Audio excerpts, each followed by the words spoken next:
change away from being 35 years old, and I don't know that I know how to open up my AirDrop. Unfortunately, but we'll figure it out together. I'm feeling not good about that. Yeah, Jake, you know how to do this? Yeah, I actually feel pretty good. Is your Bluetooth on, T? Yeah, I know. Okay. Right. Let's not go crazy here. Okay. Well, Bluetooth has been around for a while now. I don't know. I don't know if you're going to be on the YouTube later. My AirDrop. Oh, okay. There we go. I just turned it on for everyone for 10 minutes. Look at me. I mean, Bob Zuckerberg here. So we can send you anything for 10 minutes? Yeah, you can send me anything for 10 minutes. I think I switched it to contacts only one time because I was in the airport and someone kept airdropping me pictures of, what's his name? Family Feud host. Steve Harvey. Yeah. Kept airdropping me pictures of Steve Harvey. Very random. Don't know where it was coming from. You had to be in the Atlanta airport. And it was either that or New Orleans. I don't know. Generally, I guess those are the only two airports I'm really in. But it did strike me. I don't know that anybody has more. And granted, a lot of this is the makeup and stuff, right? But, like, I don't know that anybody has more perfect skin than Steve Harvey. It just looks like you could lick it. It's got like a Hershey Kiss type of texture.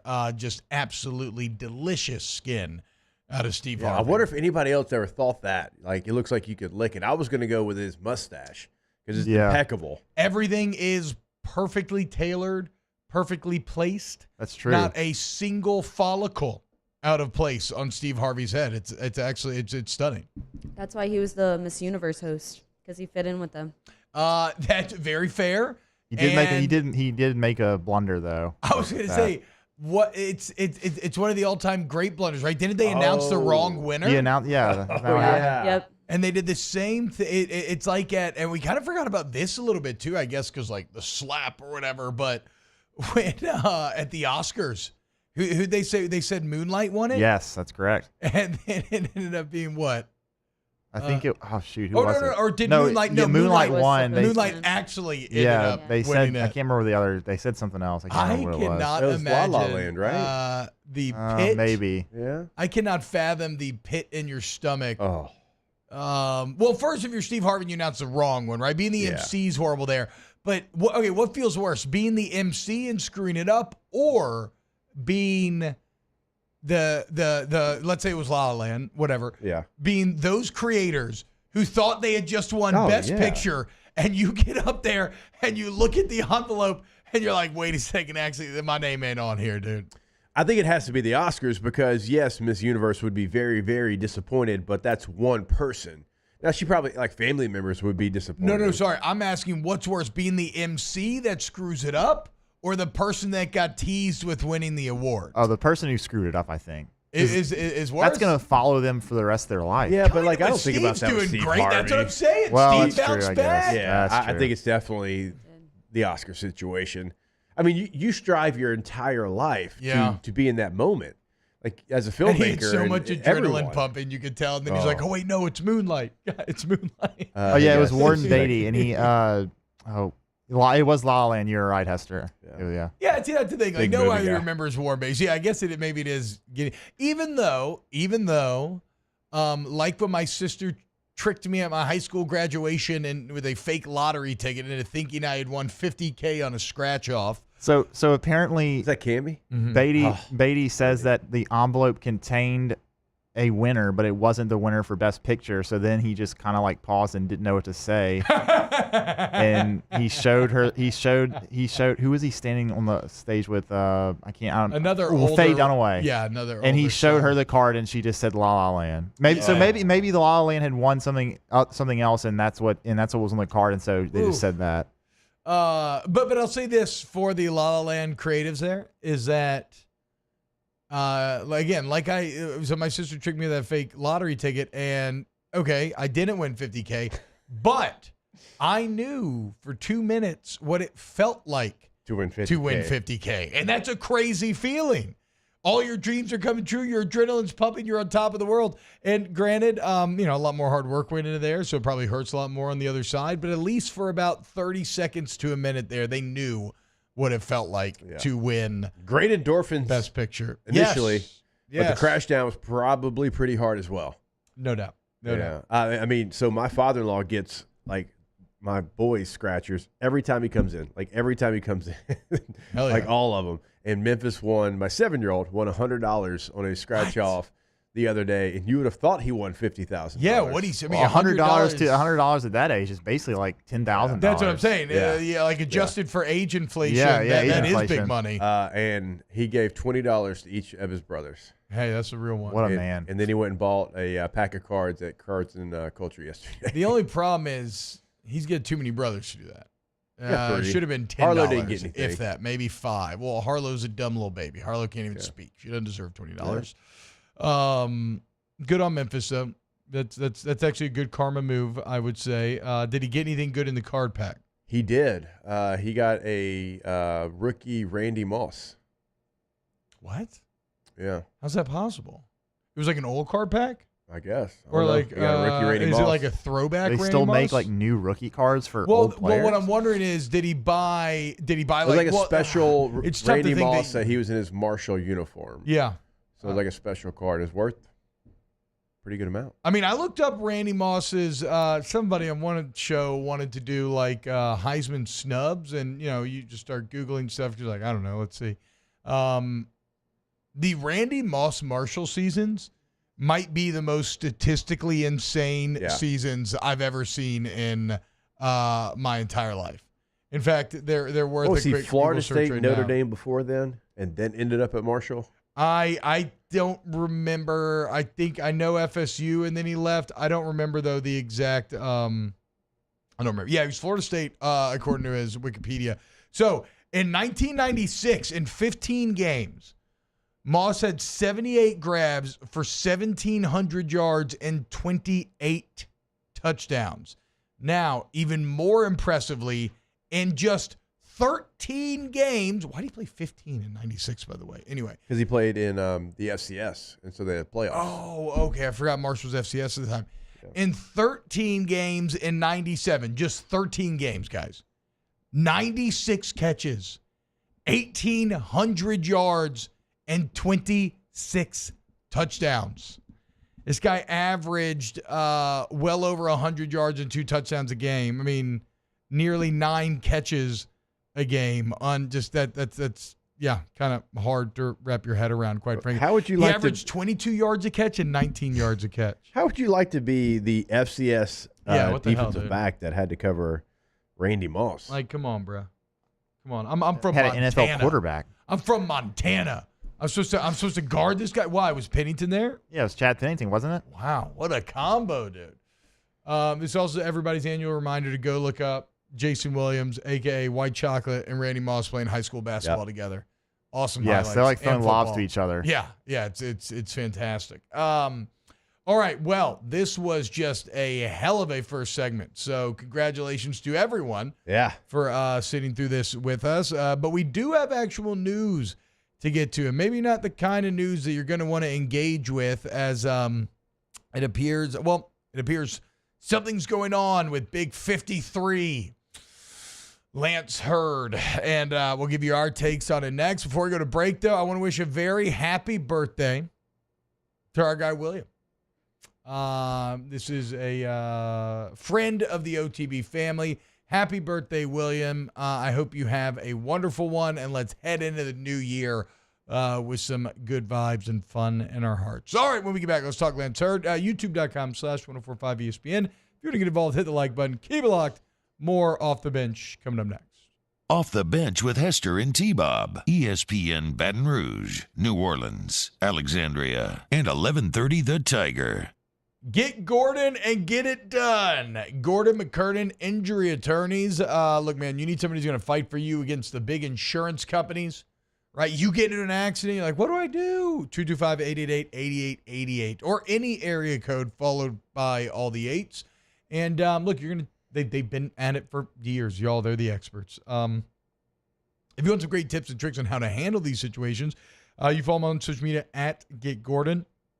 Also, that's where you're going to find sit-downs with some of your favorite athletes, dude. Members of the G team. They got the Grubbing with G series, among others, in which you get some behind-the-scenes view on what makes these guys tick. So a very happy holidays from your friends at Gordon McKernan Injury Attorneys. Get Gordon and get it done. Go to getgordon.com. There you can do it all. You can have a chat with them right there on the website. You can find cases they can handle for you, past client results. Also on social media at Get Gordon, see what they're doing in the community. Your area code followed by 888-8888. Our listeners fire off their opinions on the jimsfirearms.net hotline at 499-1045. Keep listening for your next chance to shoot us your thoughts with the jimsfirearms.net hotline on 1045 ESPN Baton Rouge.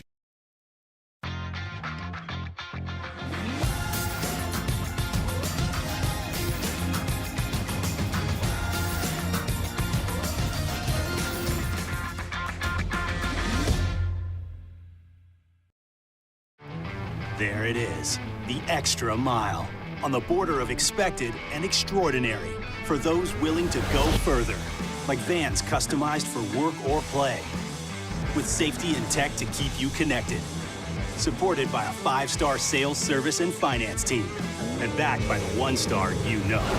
So go the extra mile. It's never crowded, because so few have what it takes to go there. Mercedes-Benz Vans. I've been doing business with Luba for 25 years. They're dependable, trustworthy. It's just the attention to detail with our clients. Our folks have years and years of experience. They're highly trained professionals, but many companies have that asset. What I'd like to think makes Luba a bit different is that we use those talents in a way that truly is dedicated to serving the needs of the folks who depend on us.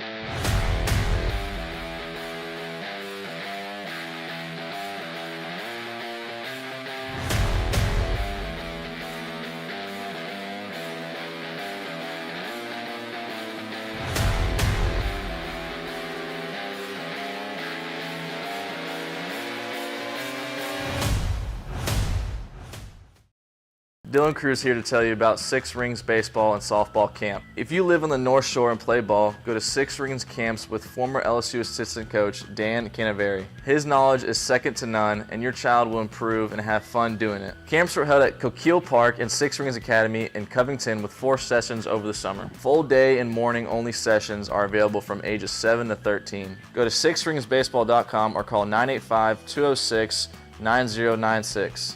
Learn the game to love the game. The interior of an Infiniti is thoughtfully designed to be all about you. And by you, we mean every version of you. Because there's luxury you can feel, and there's luxury that lets you feel. Infinitely you. Experience luxury like never before with Infiniti Premium Care, included with the 2023 QX80 at your local retailer.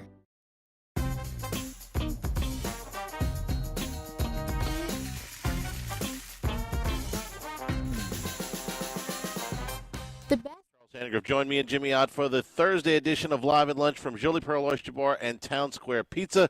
Dwayne Colucci and Paul Nolan will be with us live at lunch, 11 a.m. weekdays on 104.5 ESPN Baton Rouge.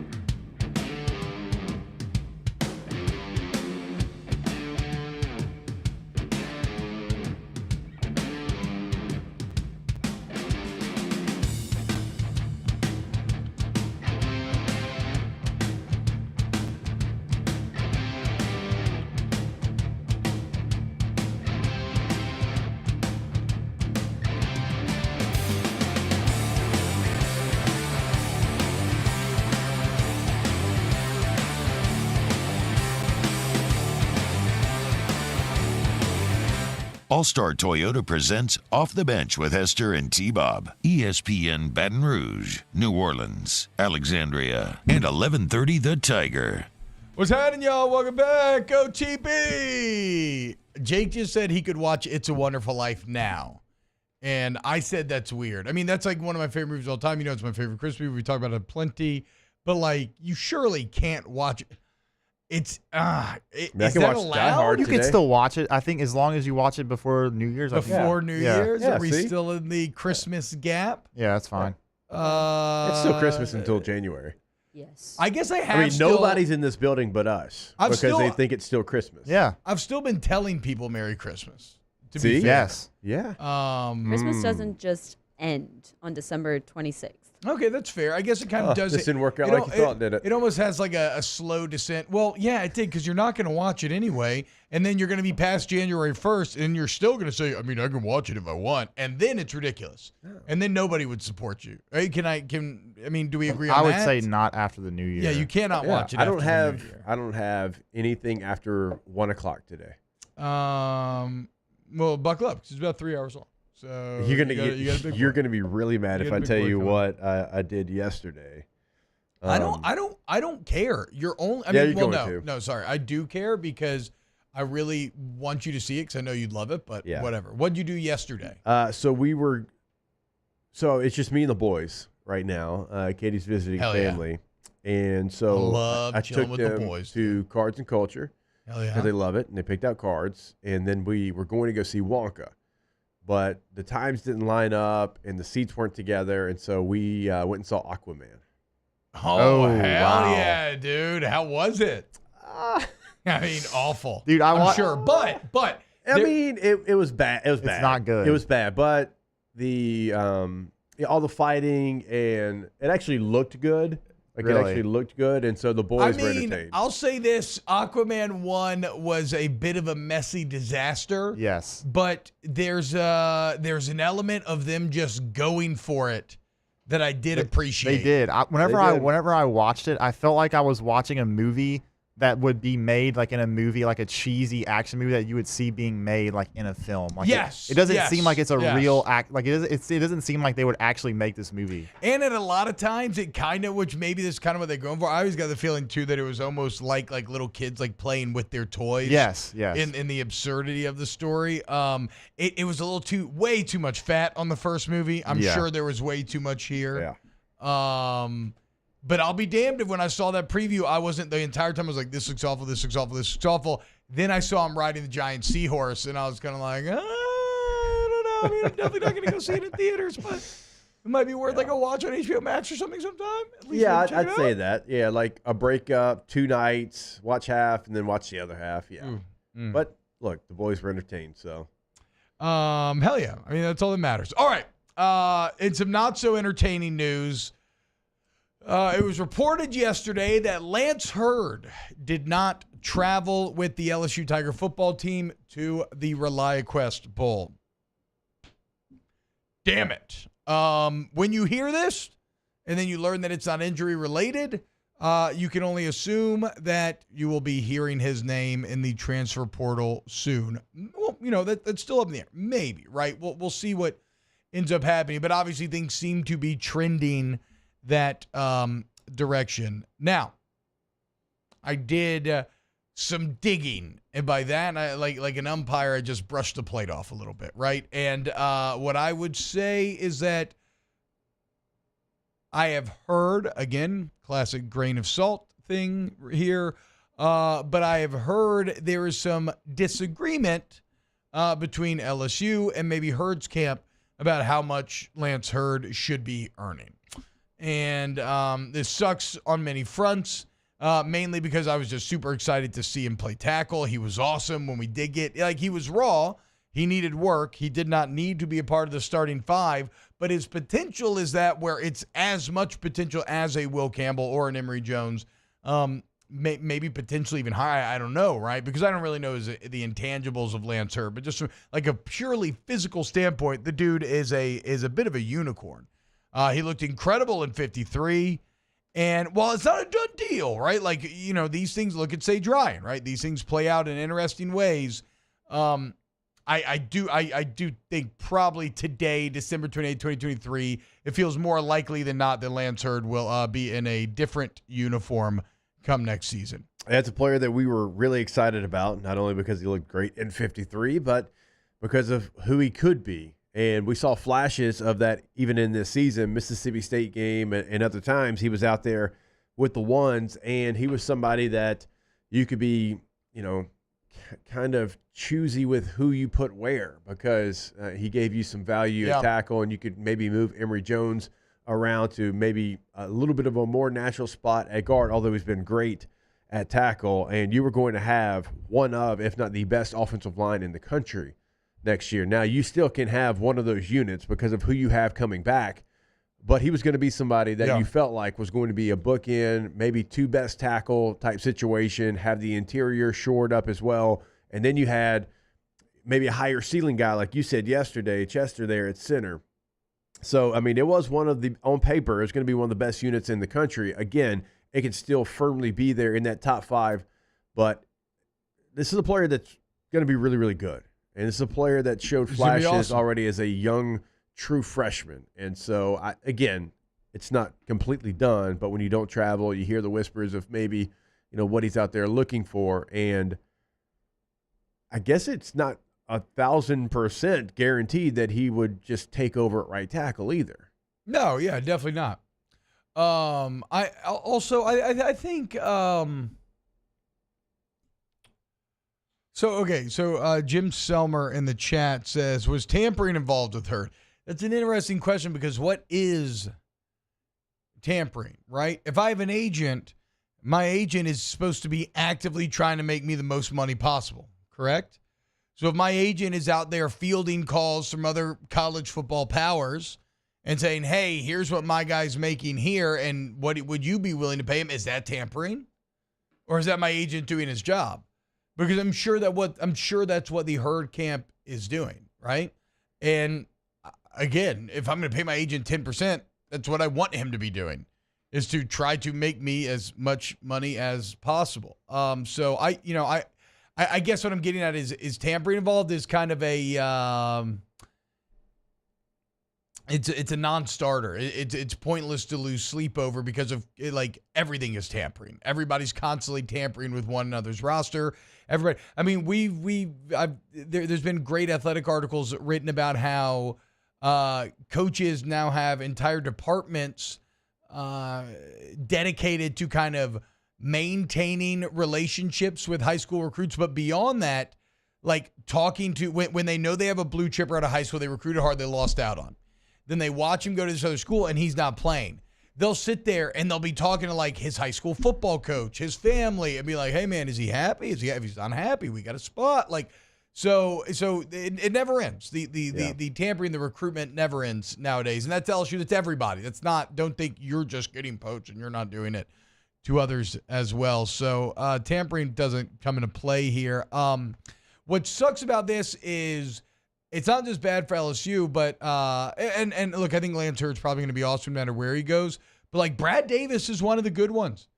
Brad Davis is one of the best offensive line coaches in the entire country, and I think he's proven that over the last couple of years. I mean, he's taken O-lines that didn't have a lot of talent and elevated them while he's been at LSU, and then he's taken this O-line with massive amount of talent, and he has really developed these bookend tags. He made Charles Turner into a spectacular player. Who would have ever fathomed Charles Turner when he got an invite to the Senior Bowl? No. A couple of years ago. Nobody. I mean, he was playing tight end. He wasn't even starting last year. They tried to not start him after, and they remember he had the cryptic tweet after Florida State about something like the film don't lie or everything comes out in the end, and then sure enough, they bump back over Dellinger, move him back into that starting role. So Brad Davis would have really gotten the most out of Lance Hurd, and maybe he gets that elsewhere, but it sucks for both parties. But look, man, this is this is college football nowadays. The Pirtle and everything giveth, and the Pirtle taketh away. And when it taketh away, it hurts. But wasn't it Penn State where I think it was James Franklin and their AD Pat Kraft who got emailed about a player, and it was an agent asking if they were interested, and it was actually a current Penn State player. Wait, what? Yeah.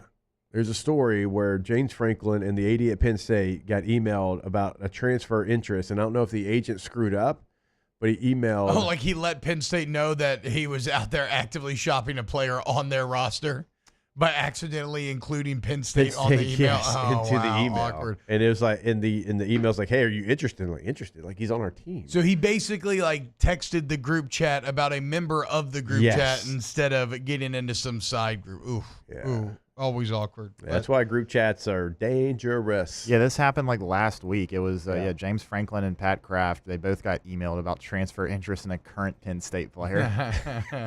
It was an agent supporting. It was an agent supporting offensive tackle Olu Fashanu at the National Football Foundation. Oh wait, Fashanu's a beast.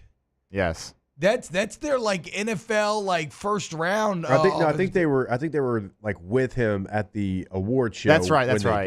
You're right. Sorry. Yeah, that's right. I'm sorry. Yeah, I don't understand this. Yeah, the message listed the names of 8 different players, one being an undisclosed Nittany Lion who hadn't entered the transfer portal, and the agent said, "Hey, are you interested?"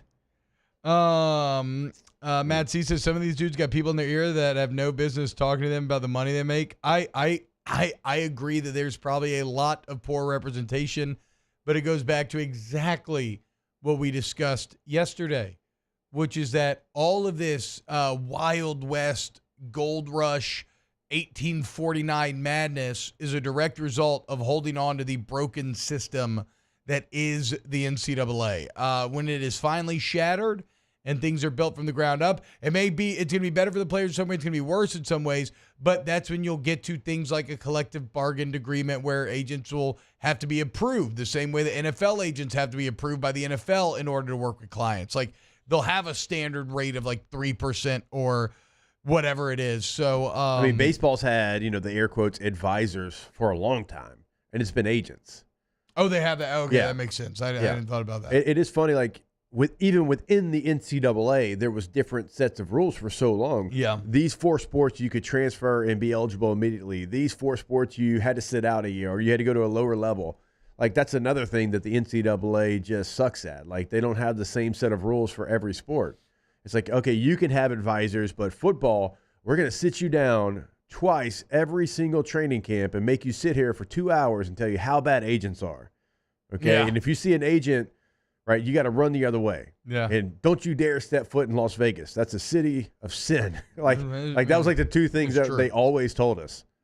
And like, it's like, wait a minute, this sport can have it, but you're telling us if we even like dap one up passing by, then we're going to be suspended. Hell yeah. And now we're opening up in Vegas. It's right, boys. We're slowly but surely becoming the island from Pinocchio. And guess what? I always liked the island from Pinocchio. Turn me into a donkey. Let me smoke my cigars. Let's ride. Let's shoot some pool, boys. So it sucks. It sucks if you lose Lance Hurd, but it is what it is, man. Just got to keep moving. It's college football now. What's the island in Pinocchio? Remember, I can't remember the name of it, and I haven't seen Pinocchio in decades, but I remember it kind of freaked me out as a kid. Remember, Pinocchio goes to the island, and it's all the misbehaving boys. They're like smoking cigars, like shooting pool, like Pleasure Island. Yeah. Oh, hey now, Pleasure Island. Yeah, dude. Hell yeah. Send me to Treasure Island next fall. Go win some money at the craps table. I don't know what we're talking about anymore. The point is, Lance Hurd probably. It looks like today. These stories have a way of breaking in many different ways, but it looks like today probably not going back with LSU. We will see. Very disappointing news, but it is what it is. Coming up next, Mickey Loomis, who was talking to the Cannon yesterday and had a very interesting answer on whether or not he would take a quarterback in this upcoming draft or the draft after. Also, I do want to discuss Cortez Hankton and Joe Sloan a bit, so keep it locked right here on OTB. Off the Bench with Hester and T-Bob. Hey, y'all, we love partnering with local business here, and that's why I'm so excited to now be doing live reads for our friends over there at Coleman Roofing and Construction. They've been at it for 41 years, guys. And what's crazy is, Jake, they've grown purely through referrals, word of mouth, and satisfied customers, okay? And to speak to how good those satisfied customers felt, they now handle jobs not only all throughout the state, but through the entire Gulf South. And it's not just residential, all your biggest commercial jobs as well. I mean, they do it all. Like, and I mean that literally. Let's say a tree falls on your house. They don't just replace the roof. They do all the construction. They rebuild your interior as well. So what are you waiting for? Coleman Roofing and Construction. Hit them up today. And that's throughout the state of Louisiana. We love the fact that we're able to be on throughout the state. We're talking to you. If you can hear us, we are talking to you. They can service the entire state of Louisiana. Go visit them online, colemanroof.com. In times of need, get a full list of phone numbers, websites, and other important emergency information on the Demco Stormwatch page at 1045ESPN.com. Bayou Ford is taking $15,000 off MSRP on new 23 Ford Expedition. $15,000 off new Ford Expedition. And all new Bayou Ford vehicles come with a 1 million mile warranty. The crew at Bayou Ford is going to do right by you. Life in Louisiana is a song. A symphony of sound, colors, and movement. Life is here, now. For life's moments, big and small, always there. The right card, the right care. The interior of an Infiniti is thoughtfully designed to be all about you. And by you, we mean every version of you. Because there's luxury you can feel, and there's luxury that lets you feel. Infinitely you. Experience luxury like never before with Infiniti Premium Care, included with the 2023 QX80 at your local retailer. Dylan Cruz here to tell you about Six Rings Baseball and Softball Camp. If you live on the North Shore and play ball, go to Six Rings Camps with former LSU assistant coach Dan Canaveri. His knowledge is second to none, and your child will improve and have fun doing it. Camps were held at Coquille Park and Six Rings Academy in Covington with 4 sessions over the summer. Full day and morning only sessions are available from ages 7 to 13. Go to sixringsbaseball.com or call 985-206-9096. Learn the game to love the game.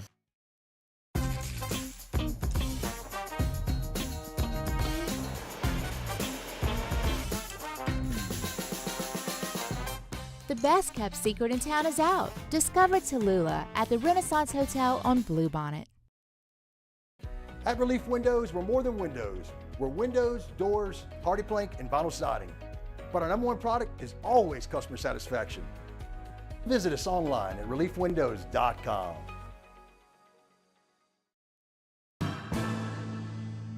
His name was Cain. He had a horse along the countryside. I saw him ride. One day they found him.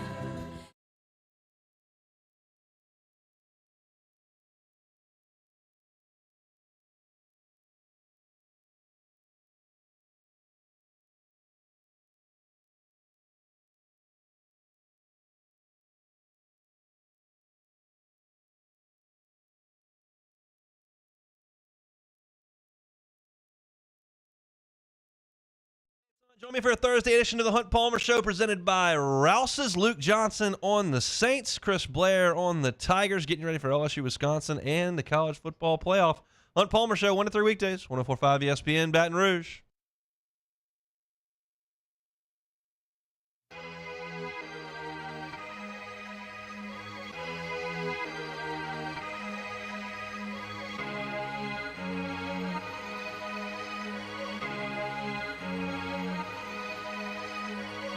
With your head,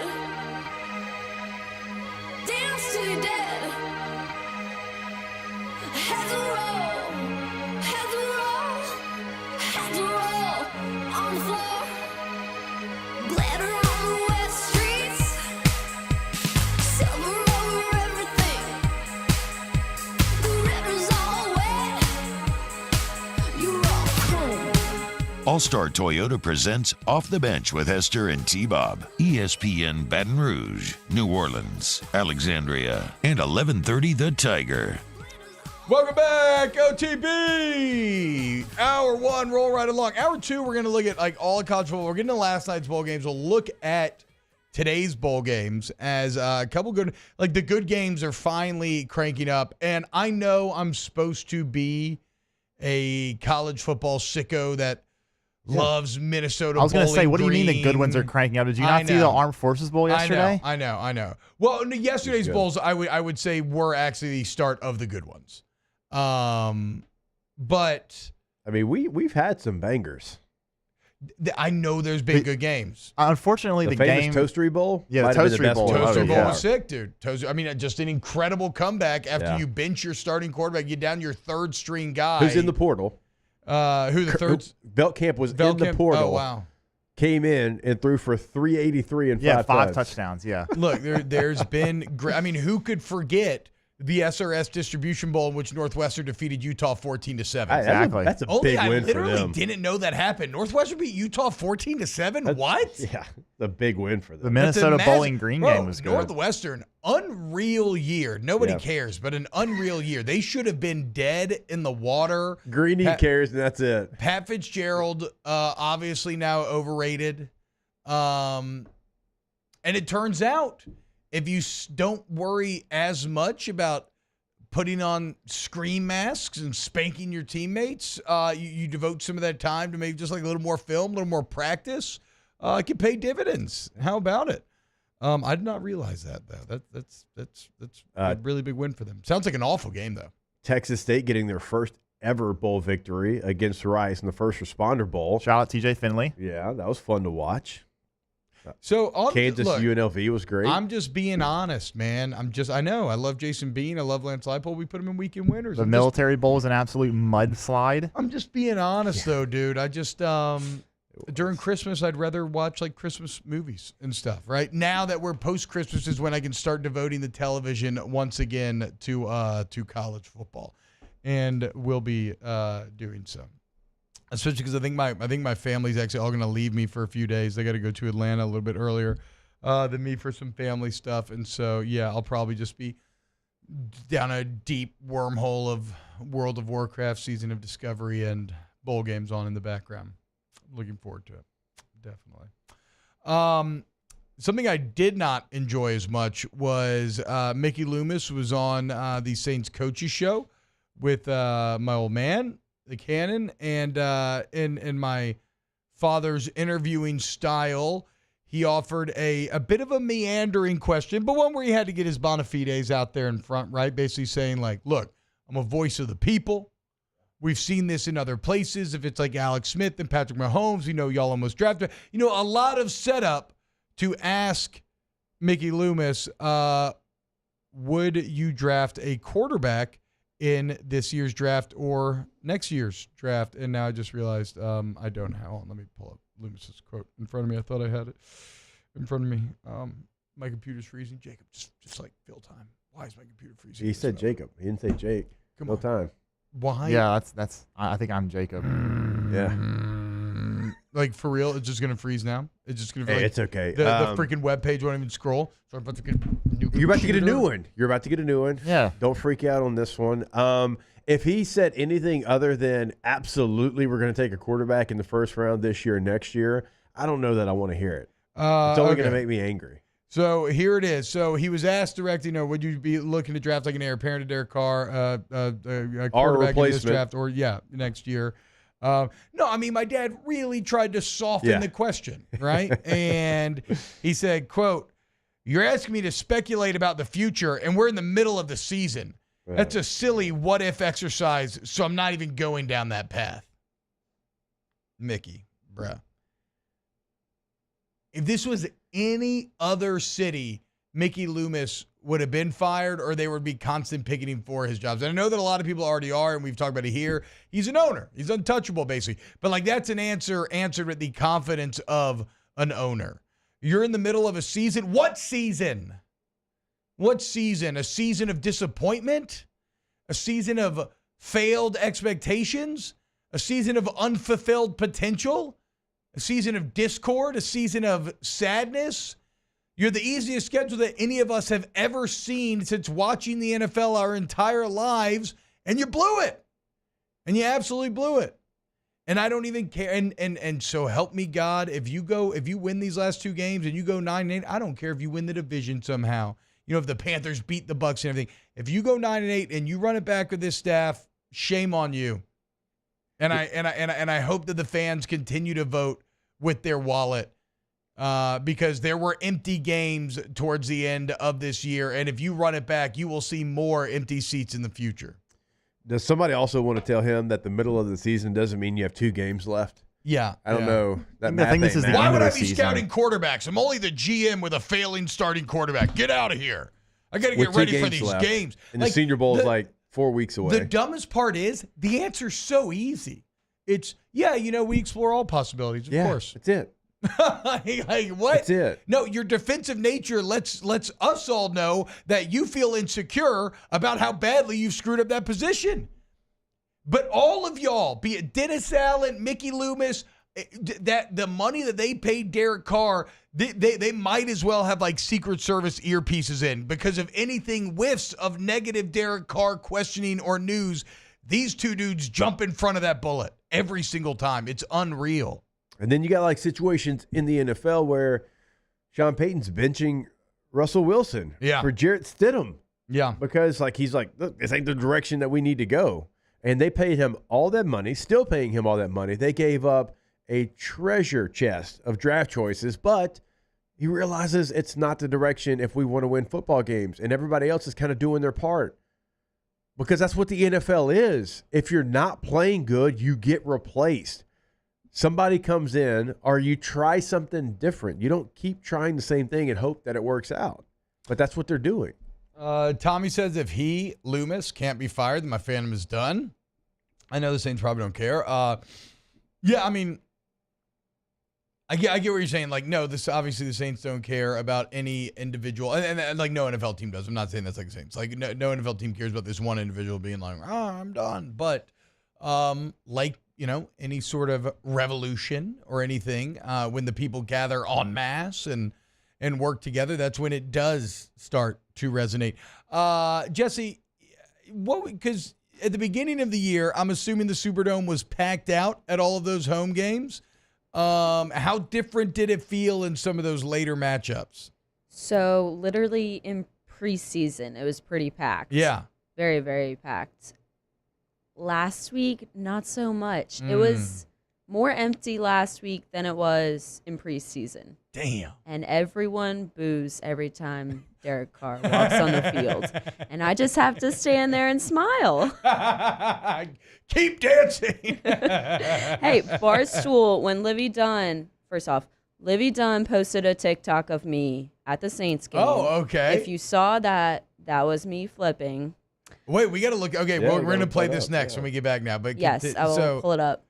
Barstool reposted it and said, "We are more entertaining than the Saints offense." And that is true. God, that's so depressingly true. I mean, there's nothing less entertaining than the Saints offense for the first 3.5 quarters against Carolina this year. Like that is bad football that will be burned into my. I could die, and if you did brain scans, you could probably like dig in and find exactly where that memory's stored. That's how bright it burns. So, I mean, look, there's a first-hand account from somebody who's on the field every single game. Less full than the like that. That's how change is ultimately affected. So, yeah, Tommy, they may not care about you individually, but they care about y'all, and they need y'all, and they need the Who Dat Nation. And right now, the Who Dat Nation is feeling a bit betrayed. All right, when we get back, I want to watch this flipping video. And, oh, my God, my leg's falling asleep. More OTB coming up next. Or it's waking up. Off the Bench with Hester and T-Bob. Community Steel Company. Ooh, it kind of hurts so good. You know what I'm talking about? When the blood starts to rush back in. Community Steel Company, communitysteelco.com. You go there today. They're in Gonzales, Louisiana. All your purlin, tubing, steel building, sheet metal needs. Look, local. Okay, guys? They buy the steel directly from the wholesaler. They make it there on site. That means you get the best prices. Also, live and local sales team that understands you and your business needs. Although, it's not just business, okay? It's personal use as well. You need like a steel building to put a roof over that RV, whatever you need. It's all there at Community Steel Co., communitysteelco.com. Yeah, when you go to the website, you'll see what T-Bob's talking about. They want you to know they are based in Gonzales, Louisiana, and they want to let you know that they can help you today. They don't have to call and ask in some other big city, like if they have the materials. They have everything right here. Again, Gonzales, Louisiana, communitysteelco.com. That number, 225-647-2020. Our listeners fire off their opinions on the jimsfirearms.net hotline at 499-1045. Keep listening for your next chance to shoot us your thoughts with the jimsfirearms.net hotline on 1045 ESPN Baton Rouge.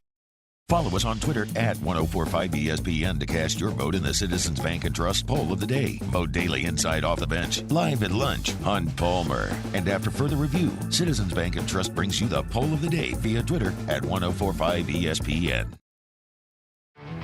There it is, the extra mile, on the border of expected and extraordinary, for those willing to go further, like vans customized for work or play, with safety and tech to keep you connected, supported by a 5-star sales, service, and finance team, and backed by the 1-star you know.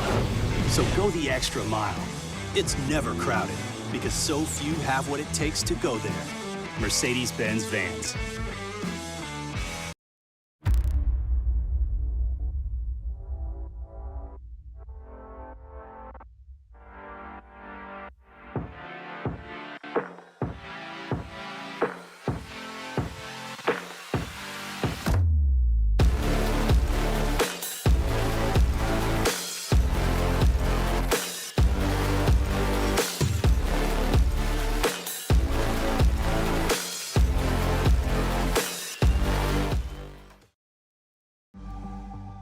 The interior of an Infiniti is thoughtfully designed to be all about you. And by you, we mean every version of you. Because there's luxury you can feel, and there's luxury that lets you feel. Infinitely you. Experience luxury like never before with Infiniti Premium Care, included with the 2023 QX80 at your local retailer. Electricity is all around us, and our families depend on it. Every day is sparked by the power of a cold drink or a warm meal, a movie night, and a comforting light at the end of a dark hallway. From sunrise to sunset, playtime to bedtime, our team is ready to take care of your electrical needs. Even in the case of an after-hours emergency, the light in your life shines brighter with Mr. Electric. I've been doing business with Luba for 25 years. They're dependable, trustworthy. It's just the attention to detail with our clients. Our folks have years and years of experience. They're highly trained professionals. But many companies have that asset. What I'd like to think makes Luba a bit different is that we use those talents in a way that truly is dedicated to serving the needs of the folks who depend on us. At Relief Windows, we're more than windows. We're windows, doors, hardy plank, and vinyl siding. But our #1 product is always customer satisfaction. Sandegriff, join me and Jimmy Ott for the Thursday edition of Live at Lunch from Jolie Pearl Oyster Bar and Town Square Pizza. Dwayne Colucci and Paul Nolan will be with us live at lunch, 11 a.m. weekdays on 104.5 ESPN Baton Rouge.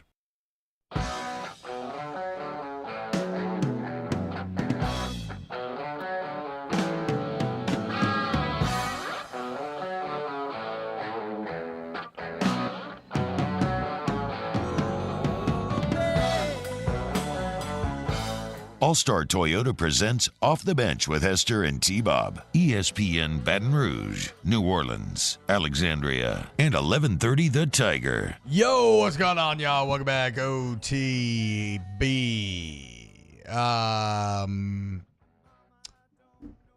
Do we have that video? Yes, no, not a big deal. We do? Okay. So this is our own Jesse Spazzali. At the which game is this? Is this This Saints was Lions? 2 weeks ago. I don't remember who they played. I don't know. Before the Rams. You ready for this? Anyway, yeah, it doesn't matter. This is another boring Saints game. Let's see this. And this was posted by Livy Dunn and then picked up by Barstool Sports. So this is Paul Skeens. Duh. Wait, I think I actually did see this. Oh, That's is that me. you right there? Let's go, dude. Hell yeah. Ooh, look, dude, Skeens looks pissed. Yeah, Skeens. If you're just listening on the radio, it's Livy Dunn. It says what my boyfriend watches during the game, and it's Skeens hunched over, disappointed. elbows on knees, head hanging down. It's a classic SMH. Yeah. Well, I guess he just body became a posture. Saints fan because I mean he's not from here. I guess LSU. Right, that's what I was thinking. No, I I can was see like, that. why are Yeah. they at the game?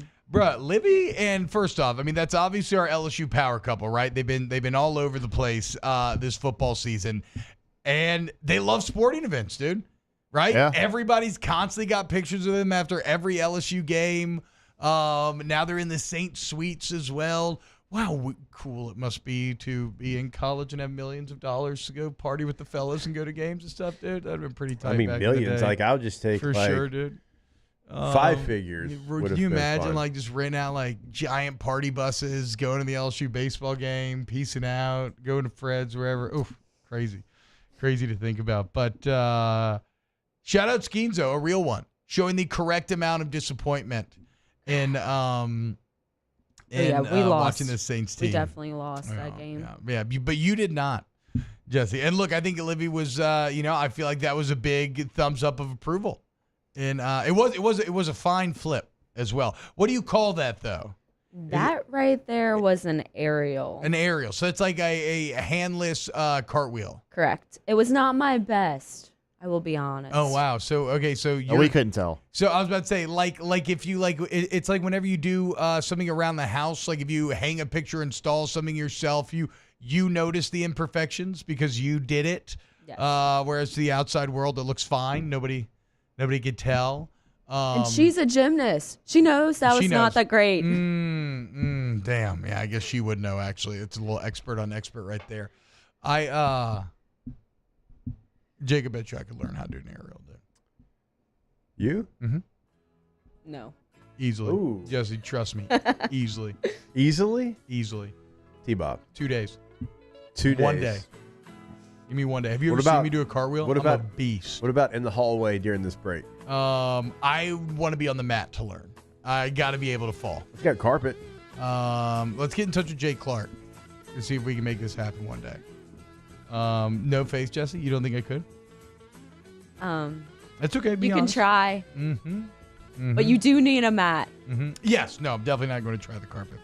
All right. Hour number 2. Okay, we're going to open talking little Lance Hurd, see where that story's at, and then we'll get into all of college football. Off the bench with Hester and T-Bob. Go to Patient Plus Urgent Care, patientplusuc.com, patientplusuc.com, where you will see the difference, man. And you're going to see it right away, like when you see the building itself, because the facilities are really mind-blowing. But look, all the COVID testing, cold testing, flu testing, RSVs going around like crazy right now, stomach bugs. It's like one of the most sick holiday seasons I can remember. And so if you need to get in and get better for life's unexpected moments, go take advantage of Patient Plus. And if you do the membership, okay, you go twice in a calendar year, you're already coming out ahead, and you get unlimited visits, y'all. Patient Plus Urgent Care, patientplusuc.com. Yeah, you can find that information right there on the top of the website that T-Bob's talking about. And with unlimited visits for only $20 a month. PatientPlusUC.com. Find the location near you. Patient Plus Urgent Care Clinic. Get in and get better. Bayou Chrysler Dodge Jeep Ram has $10,000 off MSRP on new 23 Jeep Grand Cherokee, $10,000 off new Jeep Grand Cherokee, and all new Bayou Automotive vehicles come with a 1 million mile warranty. The crew at Bayou Automotive is going to do right by you. The world's leaders in obesity research, obesity medicine, and obesity science are right here. We're doing something that no one's ever done or trying to answer a question that no one's ever asked before. Pennington is a real jewel when it comes to research. We are finding the solutions to the world's worst chronic disease, which is obesity. Louisiana needs Pennington Biomedical.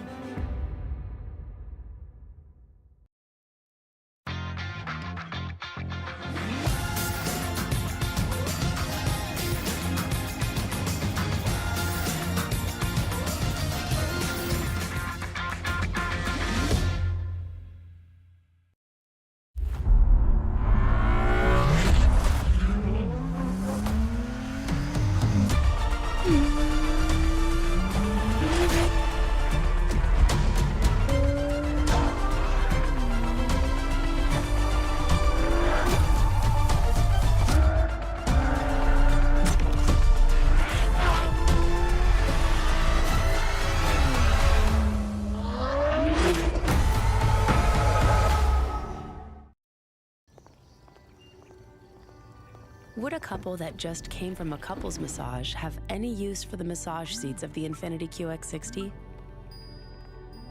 Yes, it appears they would. With driver and passenger massage seats, mute all your notifications and feel infinitely you.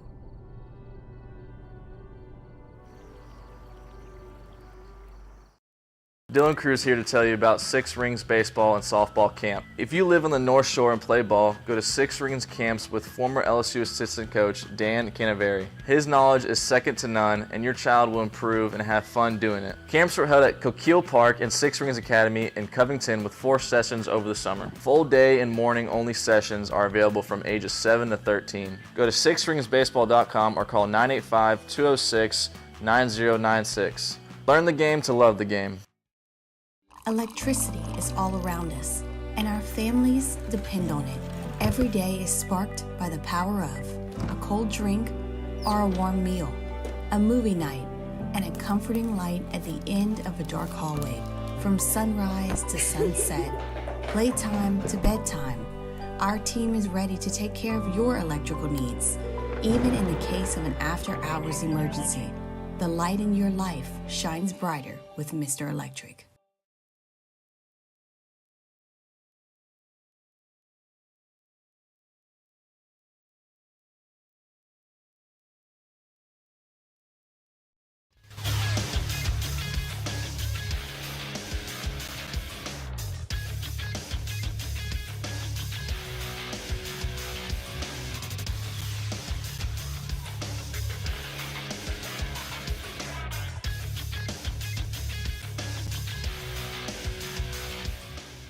Good morning. It's 8 a.m. on Wednesday, December 28th in Baton Rouge. Expect to see clear skies with a high of 54. In case you missed hour 1 of the show, you can catch that up at the on-demand section at 1045ESPN.com or our 1045 ESPN YouTube channel. Coming up in hour 2 of Off the Bench, we'll be talking some Pelicans. And in hour 3, we'll have Munchies with Chef Michael Johnson. You can follow today's show on Twitter and Instagram at OTV_ESPN. Watch us live on YouTube at 1045 ESPN channel. And make sure to subscribe to the Off the Bench YouTube channels as well, Saints and LSU. Set your notifications. Hour number 2 of OTB starts now. Let we go! All-Star Toyota presents Off the Bench with Jacob Hester and T-Bob Hebert. Yeah. Off the Bench with Hester and T-Bob. Hey, they said I got to come off the bench. All-Star Toyota presents Off the Bench with Hester and T-Bob. Yo, yo, yo.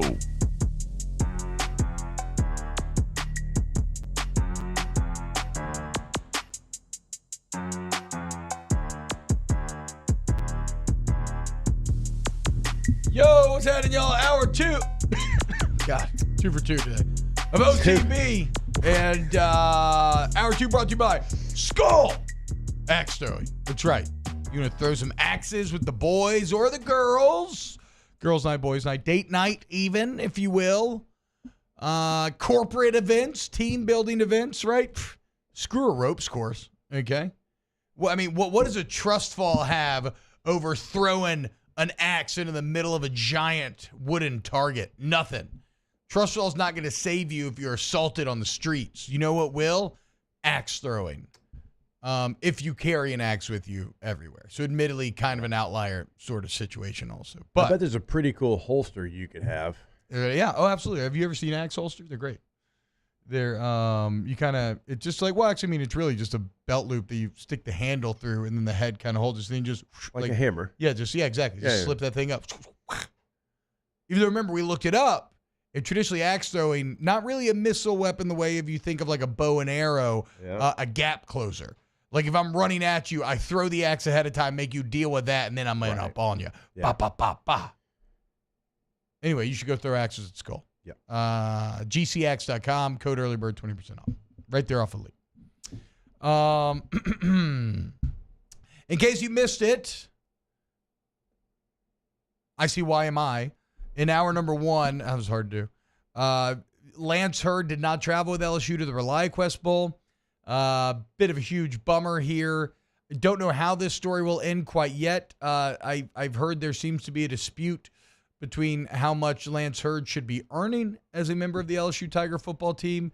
And obviously, with that dispute, I'm sure comes the threat of, well, I could be earning X over here, and if you're not willing to match, then I may go there. And so we'll see where it all plays out. Feels today like it's more likely than not that he is not in an LSU uniform going forward. But then again, this is why we have to remain, you can't be too sure about things, Jake. Did it seem like Sage Ryan would? Yeah. When he entered the portal, he's still there. Definitely didn't seem like Denver Harris would ever be in an LSU uniform again. And is he going to play in the bowl game, right? Like, isn't he practicing and everything? That's what we were told yesterday, right? Yeah.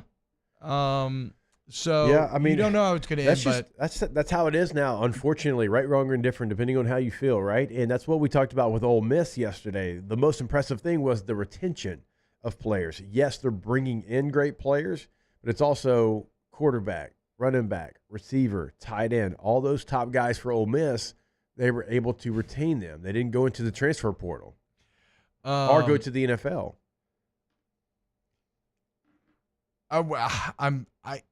Okay, I got to apologize because chat distracted me. So I didn't hear anything you just said because somebody said if I subscribe to Patient Plus, does it come with unlimited STD testing? Which, yes, I believe it would. But then the response was, yes, it does, but you have to actively be having sex to get STD, so you're good. It's a very funny interaction there. What were you saying about Ole Miss keeping players? The retention of their players was the me the bigger win was the impressive thing because of things that we're talking about with Lance Hurd. Like that's a non-starter for LSU this year. They were able to keep all of their top players from going into the portal or going into the NFL for the most part. They've lost some, but not their top guys.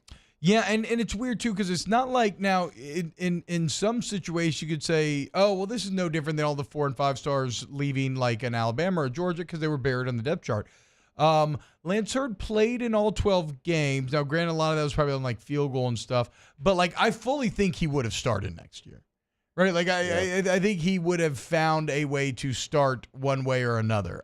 Whether it's you try to bump him down inside, you bump an Emory Jones inside, like I think he was good enough to have broken through. So I don't think playing time would have been the issue. So we'll see where it ends up going, but don't expect to see Lance Hurd in the ReliaQuest Bowl. You still can expect to see Garrett Nussmeier, obviously, now going to be coached by Joe Sloan and Cortez Hankton.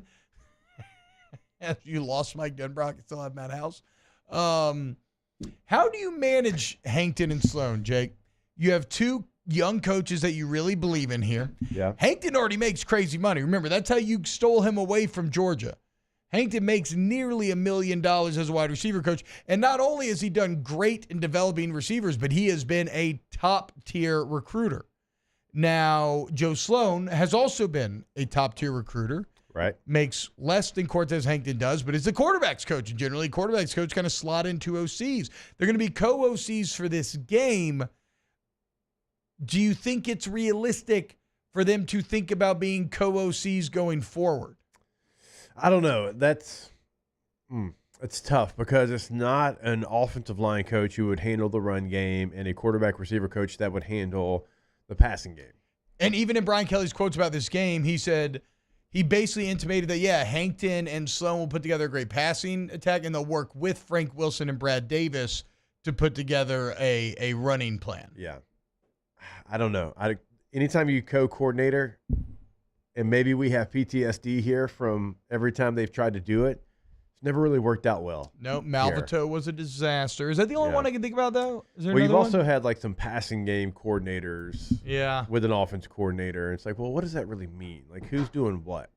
It means the OC's just calling plays. I mean, you had Jerry Sullivan, who was passing game coordinator. You had Scott Linehan. We talked about yesterday.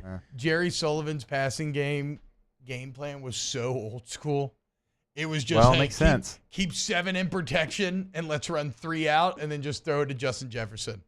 Yeah. Which, hey, it's a good one to throw it to if you have to, but not exactly the most cutting edge of offensive theory, even at the time. No. So that is some potential friction that I see on the horizon for LSU. How do you handle Sloan and Hankton? Can you make both these young stellar coaches happy? You really want to try to keep both guys on the staff. As we said, as kind of This is very disrespectful, but we called the defensive staff the Who's from Whoville, as in nobody really knows who they are. And I was talking to a friend, and you can probably imagine who it was, Jake. He did a little twist, said the Who's from Pooville, which also accurate. I know exactly who you're talking about. Also accurate when you look at the results. But the offensive staff's just the complete opposite. Brad Davis is one of the top O-line coaches in the entire country. Cortez Hankton's one of the top wide receiver coaches in the entire country. I don't think the country knows about Joe Sloan, but I do know he is very highly regarded within that building. So on offense, you have a bit of the opposite where your cup kind of overfloweth. How can we keep all of these good assistants? Because these are championship level assistants, and, well, we will end up seeing. Joe Sloan having coordinator on his resume, how much more does that help him? He was a coordinator at Louisiana Tech, either as the full-time standalone coordinator or a co-coordinator, I think for 3 seasons. So he does have that, and I'm pretty sure Cortez does not. I mean, he's got some passing game coordinator, obviously, but how much does that help if you are hiring from within? Now, they could decide to, bring somebody else in, and I think if you did that, it would be tough to keep both of the guys that we're talking about, because they probably would want their shot, probably feel like their time is now with what the offense just did. I don't feel like they're going to bring anybody in, and I don't think that that's a problem. Again, Brian Kelly's main side of the ball is the offense. He sits in that quarterback room. I look at the job that he did, picking out a Tommy Reese, right? And obviously him and Mike Denbrock have worked together forever, but I feel confident if he wants to roll with somebody in-house, I feel confident that he's a good talent evaluator at that position. So I don't expect him to bring anybody in. And unlike I've heard others kind of maybe just in talking to people on the street stuff, be like, kind of wanting a sort of big name to be OC. I don't necessarily want that. I'd actually like to see one of these guys get their chance to see what they can do. If you're placing a wager, you would say that they stay in-house? I think so. It's not based off of any great information or anything, though, no. But yeah, I think so, probably. Unless maybe, and that's another reason why this bowl game matters so much for LSU, unless it's just an abject disaster and the plays aren't getting in on time and the offense looks all disjointed, then maybe that kind of forces your hand. But I would imagine they stay in-house here. We'll see, though. You never know with these situations. Not many would have had Tommy Reese going to Alabama when, after spring ball, wasn't it almost? It was really weird timing on that last year as well. So you never quite know. Then you had Buckner follow him after spring practice, and then now he's playing lacrosse. Yeah, going to go to Notre Dame and play lacrosse. Shout out Tyler Buckner. Lacrosse phenom when he was growing up. All right.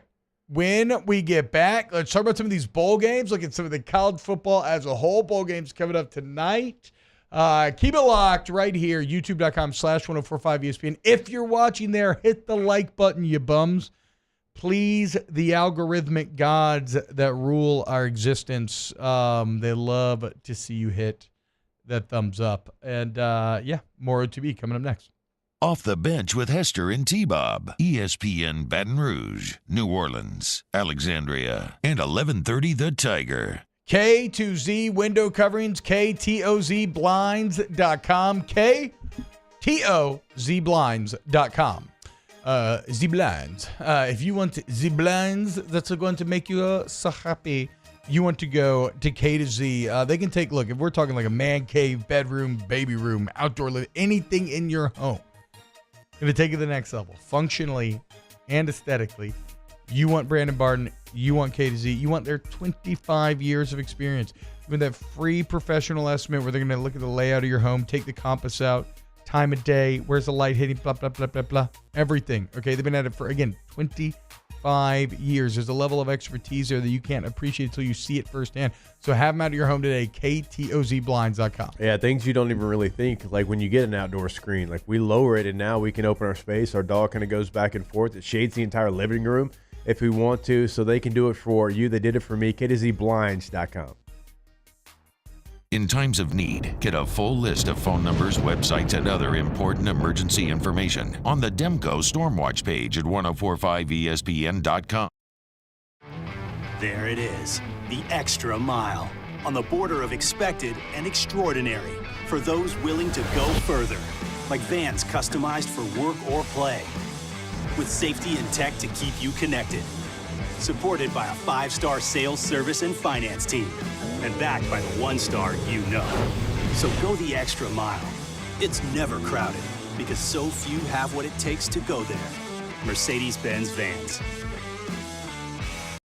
Hey, it's Matt Moscona. For years, you've heard me tell you about Insurance Network of Louisiana, helping you find better coverage for less money. But it's not just for your home and auto. They also offer commercial property. So, retail stores, professional offices like doctors, dentists, attorneys, clothing boutiques. Insurance Network of Louisiana can find you better coverage for less money. They service the entire state of Louisiana, and they're local. So call today at 293-0450 or lainsurance.net. Elevate brand visibility, ignite customer engagement with the power of radio and digital advertising combined. Guarantee Digital Media brings the two together as a trusted media partner in Louisiana for nearly a century. Claim your free digital audit at guaranteemedia.com. The interior of an Infiniti is thoughtfully designed to be all about you. And by you, we mean every version of you. Because there's luxury you can feel, and there's luxury that lets you feel. Infinitely you. Experience luxury like never before with Infiniti Premium Care, included with the 2023 QX80 at your local retailer. I've been doing business with Luba for 25 years. They're dependable, trustworthy. It's just the attention to detail with our clients. Our folks have years and years of experience. They're highly trained professionals. But many companies have that asset. What I'd like to think makes Luba a bit different is that we use those talents in a way that truly is dedicated to serving the needs of the folks who depend on us.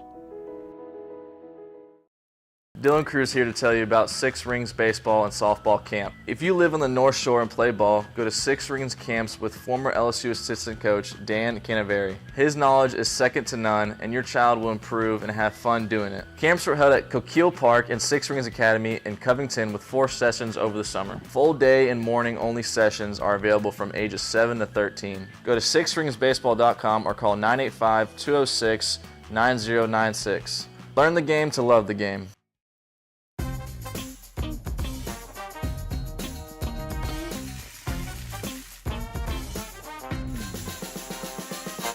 Join me for a Thursday edition of the Hunt Palmer Show, presented by Rouse's. Luke Johnson on the Saints, Chris Blair on the Tigers, getting ready for LSU, Wisconsin, and the college football playoff. Hunt Palmer Show, 1 to 3 weekdays, 104.5 ESPN, Baton Rouge. 1, 2, 1, 2.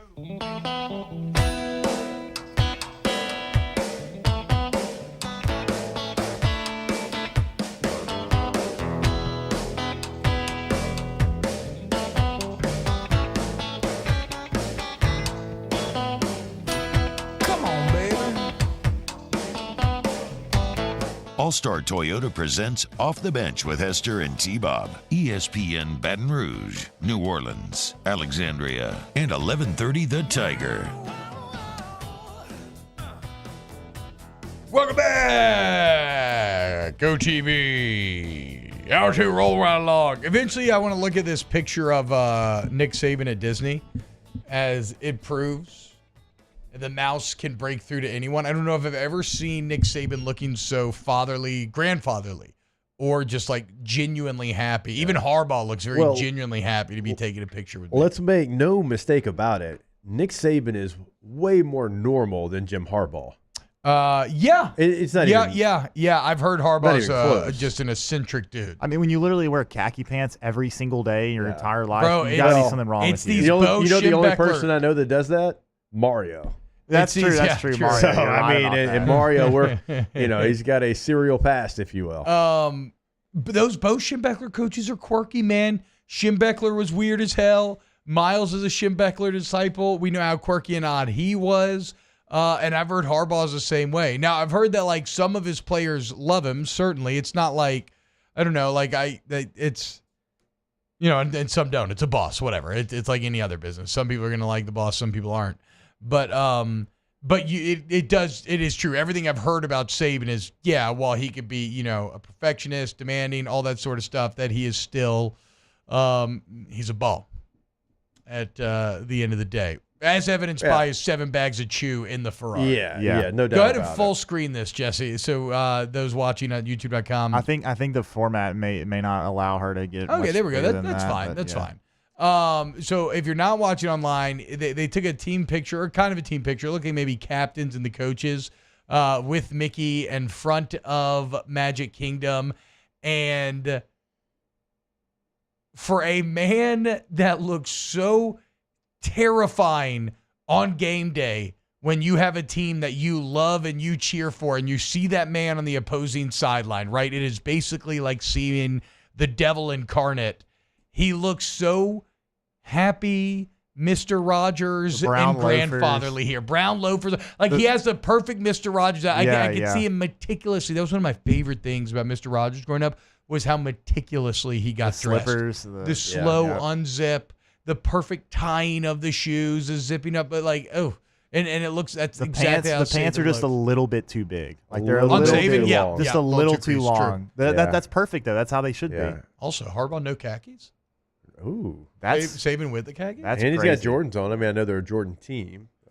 Jesse, who is the better fit out of Jim Harbaugh and Nick Saban here? Nick Saban. Okay, why is I that? am not a Nick Saban fan, obviously.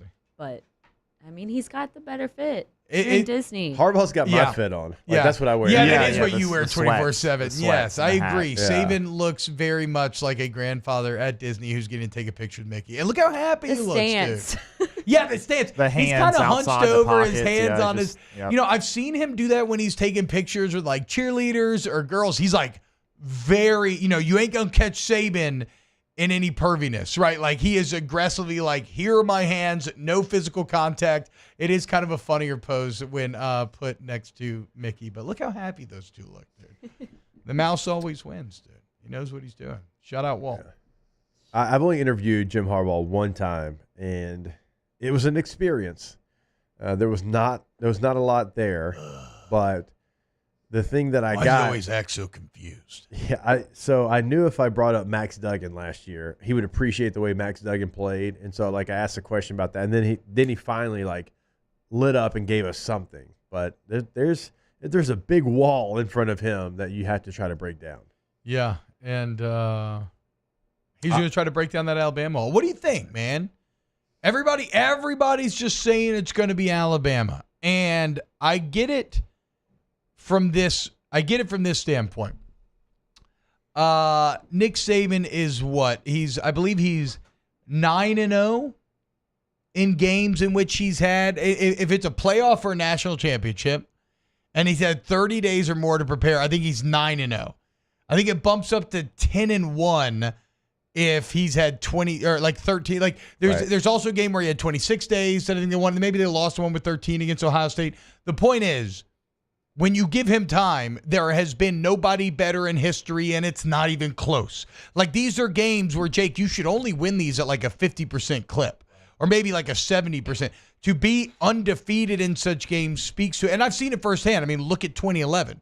Everybody wants to make a conspiracy out of it. No, that was Nick Saban versus Les Miles given a month to prepare. And so, I get from that perspective why everybody's expecting Alabama to win, but Alabama has looked like the more fallible team this season.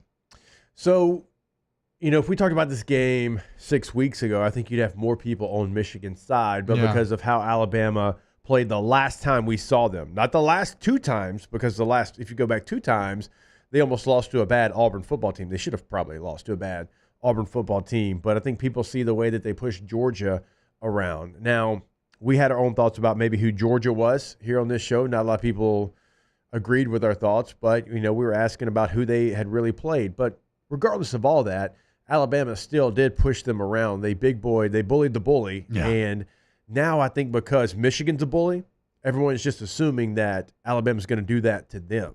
And I would push back on that a little bit. I agree. I think Michigan is a team that when they've been called to challenge, they've answered that call. And when they've asked J.J. McCarthy to do something, he's done it. They haven't always asked him to do it.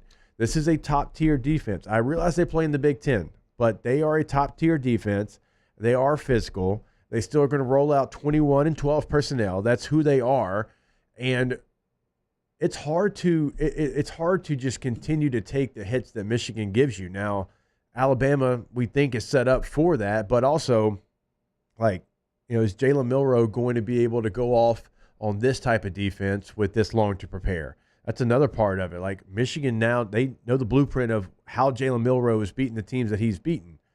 And so I still favor Michigan in this. And I know I'm kind of a lone wolf in most spaces for thinking that. But the way Michigan plays Michigan football as well. But I'll be lying. I am doing a bit of sports take speculating here, right? Where, not a lot of people are fighting over this tract of land, Jake. So it's kind of attractive to be like, I'm going to plant my flag over here. And if I'm wrong, whatever. And if I'm right, I told you Michigan was going to win. So there's an element of that, I suppose. But I'm with Jake. It's not nearly as clear cut as people are trying to make it out to be. Like, people are trying to dismiss all the good that Michigan's done and just dismiss all the bad that Alabama's done. Yeah. And I think that's just because of the Nick Saban factor, especially when you consider the fact that Harbaugh has struggled on these stages. Now, in a crucial difference from last year, Jake can speak this way better than I can, but Michigan was very overconfident coming into that TCU game last year to a fault. This year, Michigan's scared. Make no mistake. Watch when Alabama was selected over FSU. Fear rippled through that room, but that may actually work in their favor here because they have to come correct this season. That, like, last year, they're like, TCU 3-3-5. Are you kidding me? We're gonna roll right over them, and they got punched in the mouth. If nothing else, the overconfidence will not be the downfall of Michigan this year. They were highly overconfident last year. What team I was talking about, I had the Fiesta Bowl a year ago, and we talked with both teams. And TCU, when you asked them about game plan, they would give it to you. They'd give you name. They'd give you number. They'd give you tendencies. They were locked in. You'd ask Michigan the same questions, and they'd be like, that guy. Or sometimes they do this sometimes. Maybe they won't. I don't know. It's like, have you watched film? Like, do you not know their name? Can you give me the number, maybe, even, of who you're going against? And, like, to a man, like, they weren't really locked in, almost like they were preparing for Georgia already. Yeah. And I remember I was doing it with Rhett Lewis, and I remember, off air being like, Rhett, like, did you get the same? He's like, absolutely. Like, they are kind of just flaky about some of the answers of personnel and different things, and it showed. It showed in that game. TCU punched them in the mouth, and they couldn't come back. You're not going to get that this year with Michigan. No. I mean, they know that even though they are the favorite in Vegas, that everyone is thinking they are going to go out and get a third loss in a row in the college football playoff semifinal. And again, it's while I do think the majority here is Nick Saban, as you alluded to as well, Jake. And I know you football boys love current form, right? Current form of the pitch. Well, the current form of the two quarterbacks could not be more opposite. Like, Jalen Milroe at the beginning of the year was making crucial errors consistently. It's what cost him the Texas game. It's why Ole Miss was close in the first half. It's why Tennessee was close in the first half. He has erased those errors, and he's playing extremely clean right now. You look at his last 4 games, 10 touchdowns, 1 pick, and averaging 10 yards per attempt in that stretch. So, being explosive. J.J. McCarthy's last 4 games, 1 touchdown, 1 pick, and has not even broken 150 yards to the air. Now, he's been hurt, which has been a big part of his downfall. They and ran the team, it 30 straight times against Penn State. Yeah, and the team 30. at times just said, you know what, we don't got to throw the ball. We're not going to. But again, it does coincide with them playing the best teams in their schedule, and all of J.J. McCarthy's early season success completely going away. So for me, you got to lean into McCarthy this game. As we said earlier in the week, you're not going to get the stat line that McCarthy had last year against TCU, 340 through the air, 50 on the ground. But you need to be willing to unlock him or to lean into him the same way that you did in the second half of last year's playoff game.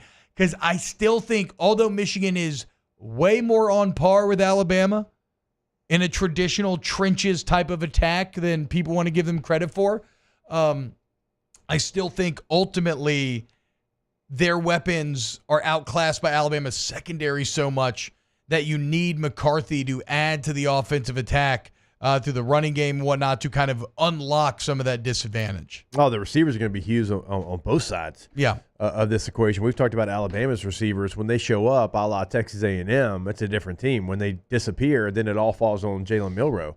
I mean, like LSU game. LSU actually did a really nice job on Alabama's receivers, but Jalen Milroe, because there's so much open space, there wasn't a spy. He just, he ran them to victory. And they did it. Did they do a good job of the receivers, or did they make Jalen Milroe an offer he couldn't refuse? Well, I mean, they covered him up. It's just when he decided to scramble, there was nobody there for him. Yeah. Because they were in coverage. And so that's going to be the story. Can Michigan get open? I don't think that they can. So they're going to have to run the football. Now, Alabama's rush defense isn't awful. They're in the 37, 38 range, I think, in the country. They give up 124 yards on the ground per game. That's way more than we're used to seeing from an Alabama team. And Michigan's going to want to run the football. That's who they are. And the teams that have done it well against Alabama all had quarterbacks involved. Yeah. I mean, right? Auburn ran all over Alabama. Yeah, that's what I'm saying. And that was and they couldn't throw the ball at all. That was painful. It was like, you need a healthy J.J. McCarthy, and you need to attack them in the same way. Blake Corum had 24 touchdowns this year. I mean, we know what kind of player he is. Now can he have enough success? He had 24 touchdowns this year? Yeah. Can he have enough success to play action past Alabama, to open things up? Like, what is his success rate going to be? Can he get 4 yards a carry just to make them come down just a little bit on those safeties, or maybe their heels are at 9 and not 11, and then you take the one shot over the top, and can that be the difference? Well, yeah, if you could somehow make, like the Ohio State game 2 years ago, not this season, but the previous one, where Ohio State had to sell out to stop the run, and all of a sudden McCarthy's throwing 70-yard touchdowns to his receivers because they're trying to go one-on-one. Like, Roman Wilson should be able to win a pure one-on-one for a big play, but again, Alabama's secondary is pretty unstoppable. So I'm going with Michigan, from the simple fact that I think that Alabama is more fallible than people are giving credit for, and Michigan's a bit better than they looked down the stretch. But, we'll see, won't we? Coming up next, let's get to some of these bowl games from last night. Look forward to today. I didn't even plan on talking Alabama, Michigan there. We should still talk Washington, Texas as well at some point. We got Munchies at 9:15. I've got an electric darts video to show you, so keep it locked right here, OTB. Off the Bench with Hester and T-Bob. CentralPlumbing.org, CentralPlumbing.org, 925-8552, 925-8552. Is Russell Wilson a Hall of Famer? These are the discussions that are being had. You know who's a Hall of Plumber? Central Plumbing. I mean, for 50 I was going to go Hall years, of Plunger, but... Oh, Hall of Plungers. I don't know. Hall of Plunger. But if your plunger didn't get the job done, Central Plumbing will. 925-8552. But it's not just repairs. Remember, bathroom remodels. You want like a tankless water heater or something? They got you. Licensed, bond insured, flat rate pricing, great warranty. I love Central Plumbing. You will as well. CentralPlumbing.org, CentralPlumbing.org. Go to the website today, because remember, it's not only in emergencies. If you're looking to upgrade your home or your business, they can certainly come in and they can do that. Give you a consultation, tell you where they can place everything. Also, if you want to go tankless with the tankless water heater, never run out of hot water again, you can do that as well. CentralPlumbing.org, 225-925-8552. Our listeners fire off their opinions on the JimsFirearms.net hotline at 499-1045. Keep listening for your next chance to shoot us your thoughts with the JimsFirearms.net hotline on 1045 ESPN Baton Rouge. The Windsor Senior Living Community in Mandeville, Louisiana is a beautiful, vibrant apartment community geared toward seniors. They are nestled right in the heart of Mandeville, where seniors live a more carefree lifestyle in spacious apartments with the peace of mind that comes from having a little extra help. Call the Windsor at 985-624-8040 to schedule a lunch and tour. Come see how the Windsor can be your passport to peace of mind.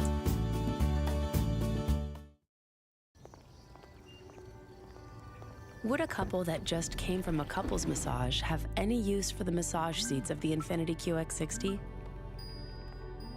Yes, it appears they would. With driver and passenger massage seats, mute all your notifications and feel infinitely you.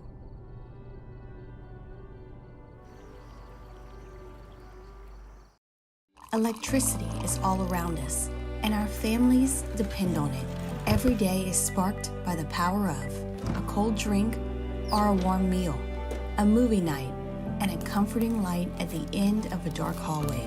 From sunrise to sunset, playtime to bedtime, our team is ready to take care of your electrical needs. Even in the case of an after-hours emergency, the light in your life shines brighter with Mr. Electric. I've been doing business with Luba for 25 years. They're dependable, trustworthy. It's just the attention to detail with our clients. Our folks have years and years of experience. They're highly trained professionals, but many companies have that asset. What I'd like to think makes Luba a bit different is that we use those talents in a way that truly is dedicated to serving the needs of the folks who depend on us. Dylan Cruz here to tell you about Six Rings Baseball and Softball Camp. If you live on the North Shore and play ball, go to Six Rings Camps with former LSU assistant coach Dan Canaveri. His knowledge is second to none, and your child will improve and have fun doing it. Camps were held at Coquille Park and Six Rings Academy in Covington with 4 sessions over the summer. Full day and morning only sessions are available from ages 7 to 13. Go to sixringsbaseball.com or call 985-206-9096. Learn the game to love the game. Bayou Chrysler Dodge Jeep Ram has $10,000 off MSRP on new 23 Jeep Grand Cherokee, $10,000 off new Jeep Grand Cherokee, and all new Bayou Automotive vehicles come with a 1 million mile warranty. The crew at Bayou Automotive is going to do right by you.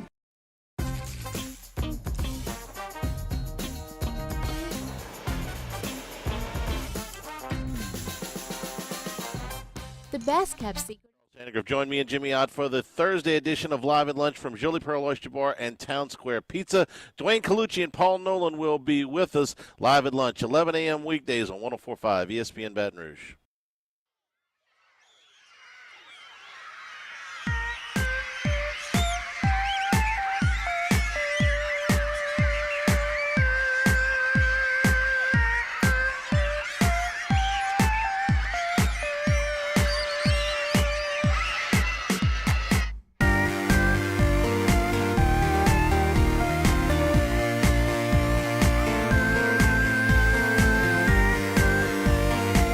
All-Star Toyota presents Off the Bench with Hester and T-Bob. ESPN Baton Rouge, New Orleans, Alexandria, and 1130 The Tiger. Welcome back, OTB. Pat Fluid says, is everyone pulling for Texas simply because of Washington's fan base? I don't think I could disagree more. I think I'm pulling for Washington because of Texas's fan base, right? Like, I do actually have a partner on the Texas team, so there is a little bit of Texas love in my heart, certainly. But like, if we're just talking fan base on fan base, how in the world? Like, you got too deep in the Heisman fight if you arrived at a place where you dislike Husky fans more than Longhorn fans. Like Longhorn fans are insufferable. They're richer than you. They're more successful than you. They think more highly of themselves than you. And now the one thing you had was that their football team was a constant disappointment. Oh, and guess what? Now they got that fixed too. No, like you think you want Texas fans to be happy? Get the hell up out of here with that noise. You got to deal with them too. When the hell are you going to deal with a Husky fan? They're the Pacific Northwest. Like, what are we talking about here? I think that's a crazy take. Yeah, I'm kind of with you, and I guess the Heisman stuff maybe played into it. Certainly, Oregon fans I thought were louder than Washington fans in that conversation. Yeah, you're dealing with Penix Texas. was just kind of chilling. Like, I mean, Washington fans would try to be like, "Rawr, Penix," and everybody's like, "Okay, look, dude, just like chill out." Yeah, Penix is awesome. Texas fans certainly. I mean, now, but it's going to grow by tenfold next year when they join the same conference as you. They're a state over. I mean, they're a bordering state. You fight with them in recruiting all the time. Like, when's the last time that you were fighting with Washington for a high school recruit? Yeah, hell that no. ever happened. Also, it's Jake, one of my favorite Led Zeppelin songs, the song remains the same. Once again, here's chat saying that Washington's defense just isn't good enough. Texas is going to win because Washington defense can stop. Isn't that the exact same thing you heard constantly going in to both Oregon games? Washington's defense not good enough, can't get the job done, yada, yada, yada. Look, Troy Franklin dominated Washington game 1. What did he do game 2? Nothing. What happened in that Arizona State game when the Washington offense was falling flat on its face? Who won him the game? The defense. Like again, Washington has won in more ways than any other team in this playoff. They are the old Bruce Lee quote about being water. They take whatever shape is demanded of them in that game. And you can say that I think Washington's DBs are going to have trouble with Texas receivers, and I do agree with you there, right? I mean, you got dynamic receivers, A.D. Mitchell and Xavier Worthy for Texas. But have y'all looked up Texas back end? Because this secondary's poo as well. And you got Roma Dunze and company, Michael Penix Jr. on the other side. The big question for Washington, Jake, is Texas' front seven is awesome. Yeah. Washington's O-line just won the Joe Moore Award. And once again, now this is where I'm guilty of kind of doing the same thing that I just decried these other chatters for, Jake, is once again, I'm a little worried. Now, I wasn't worried in the Oregon games, really, but I am a little worried for Washington's O-line going into this one. T'Vondre Sweat and Jalen Ford and company are some absolute dogs. But if Washington's line does hold up, well, then their receivers should feast. So here's the thing, like with Texas rush defense, yes, it's really, really good. They give up 80 yards per game. They're 4th in the country. But when you play a Washington, you have to worry about so many other things. True. That it takes away from your rush defense. True. Right? And so that front seven isn't going to be where they're normally at because you're going to have a lot of those guys dropping into coverage because Washington has weapons all over the place. And so it's on Dylan Johnson to be able to take advantage of 6-man boxes, not 7-man boxes. Sometimes you might even get a 5-man box. So I think he's been on fire lately. They started using him a lot at the end of the year. Yeah, because teams knew they had to stop Michael Penix and the weapons that they had on the outside. Look up a Johnson and so game that's what they – I mean, he crushed. Was it USC? He had well over 200 yards. Yep. He tore up Oregon in the Pac-12 championship game. And so when you play a Washington, yes, Texas is very stout against the run, but they're not going to be able to have as many reinforcements there in the front seven because, well, they're going to be playing coverage. They're going to be – I don't want, they're not going to live in quarters, but they're certainly going to play something that's not as aggressive, knowing that Washington can change the game in a blink of an eye. How good of a coach is Kalen DeBoer as well in the big games, knowing you got to have some physicality in these games? I mean, early on in the season, Johnson's getting like 7. Like he's getting 7 carries, 8 carries, 10 carries. He actually got 16 against Arizona. Then he jumps up to 20 against Oregon. 26 against USC, 23 against Utah, 28 against Oregon in the Pac-12 championship. And he had like 250 against USC. He had over 100 against Utah. He had 150 against Oregon.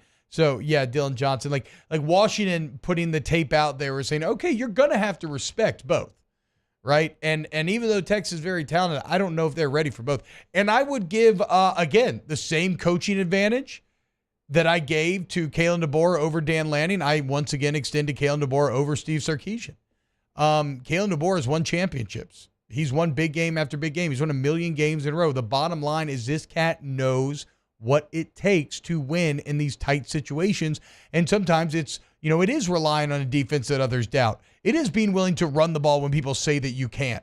You could say, oh, T-Bag won those championships on the NAIA level. True. But the point is, it was a massive game. NAIA players. Yeah, exactly, right? Yeah. You were on an even level with your peers, and you both entered with a championship on the line, and you found consistently multiple ways to win. So I think they have the coaching advantage over Sark and company here. And there's not a more battle-tested quarterback than Michael Penix Jr.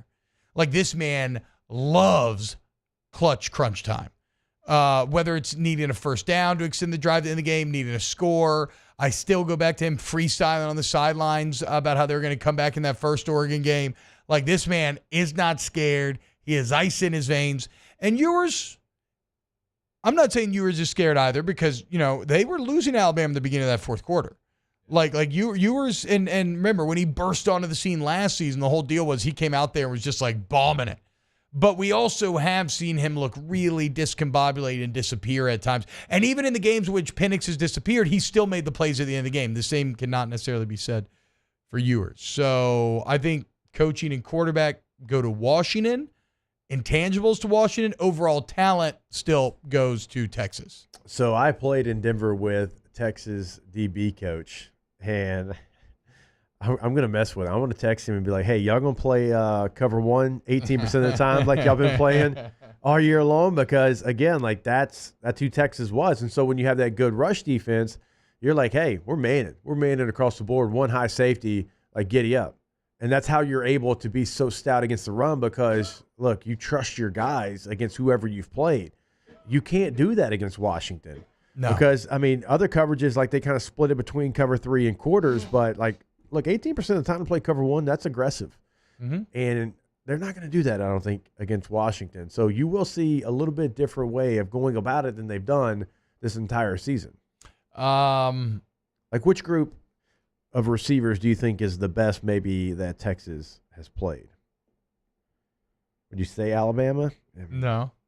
I mean, because I wouldn't say Alabama because although Jermaine Burton and Isaiah Bond have gotten kind of nice at the end of the year, they weren't that good at the time. Because against Alabama, they played quarters 50% of the time. I think the best receivers that Texas has played are the guys that they practice against every day. Yeah. Right? I mean, that's probably what's maybe helping them is that they do get to see Xavier Worthy and A.D. Mitchell. Who are McMillan, Polk, and Adunze all healthy, though? Do we have one that's not, maybe?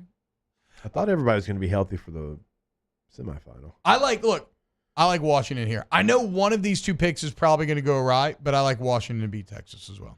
I like a lot of points to be scored in this one. At least that's what I'm hoping. The over-under set at 63.5. It'll probably be another super entertaining 30-something to 30-something battle. Yeah. I mean, look, ESPN matchup predictor, which has Michigan, by the way, 55 to 45. They've got Texas 69.2 to 30.8. So, I mean, they're big on the Longhorns. Texas is a 4-point favorite right now. But to your point earlier, Washington's been... I'm going to do the same thing I've been doing all year long to Vegas and everybody else, and they've been down watching. I'm holding both my middle fingers towards the camera. I mean, I've been in the same... Tiny middle the fingers, same but boat. they're up nonetheless. Like, even like the betting experts are like, no, go Oregon. It's like, right, they've beaten them twice already because they beat them last year. They beat them the first time this year. I'm like, y'all so confident that Oregon's going to come out and beat them. I take them all the way up to 14. Yeah. Would you? Go Huskies. Let's go to break. When we get back. Off the bench with Hester and T-Bob. Go to allstartoyotabatonrouge.com, All-Star Toyota of BatonRouge.com. Jake, I might need to take you into the body shop. Let's see if we can get you feel. All makes and models are welcome. Not humans. Not all humans. But do they have doesn't have to be Toyota. Any room for Huskies? Not a dog, but like it's not a vet either. It's not a doctor or a vet. Yeah. I think we're being confusing. If you need work on your car done, I don't care if it's a Toyota or not, okay? You've been in an accident, you got an insurance claim, whatever, bring it into the All-Star Toyota Body Shop. Where they're fantastic. The lines of communication are stellar. You get the free professional estimate. You get text updates throughout the situation. So no matter where you're at, you stay on top of it. You answer, okay, go ahead, don't go ahead, do this, don't do this. Instant responses, shuttle service, rental cars right there on site. Great quality work, factory parts. And if you mention T-Bob, Hester, OTB, any of it, you get $100 for that deductible. All-Star Toyota Baton Rouge, allstartoyotabatonrouge.com. In times of need, get a full list of phone numbers, websites, and other important emergency information on the Demco Stormwatch page at 1045ESPN.com. Bayou Ford is taking $15,000 off MSRP on new 23 Ford Expedition. $15,000 off new Ford Expedition. And all new Bayou Ford vehicles come with a 1 million mile warranty. The crew at Bayou Ford is going to do right by you. Glide and twirl in a winter wonderland. Skating on the river is back. Ice skating at the Raising Cane's River Center Arena.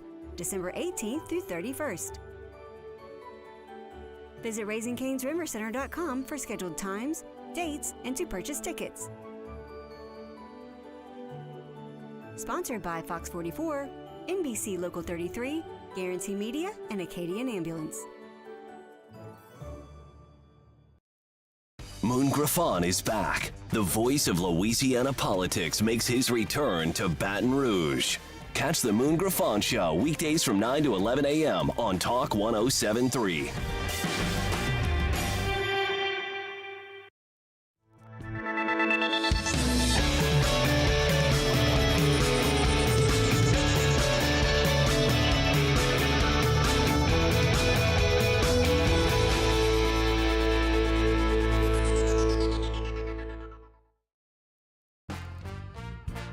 Life in Louisiana is like a run-on sentence.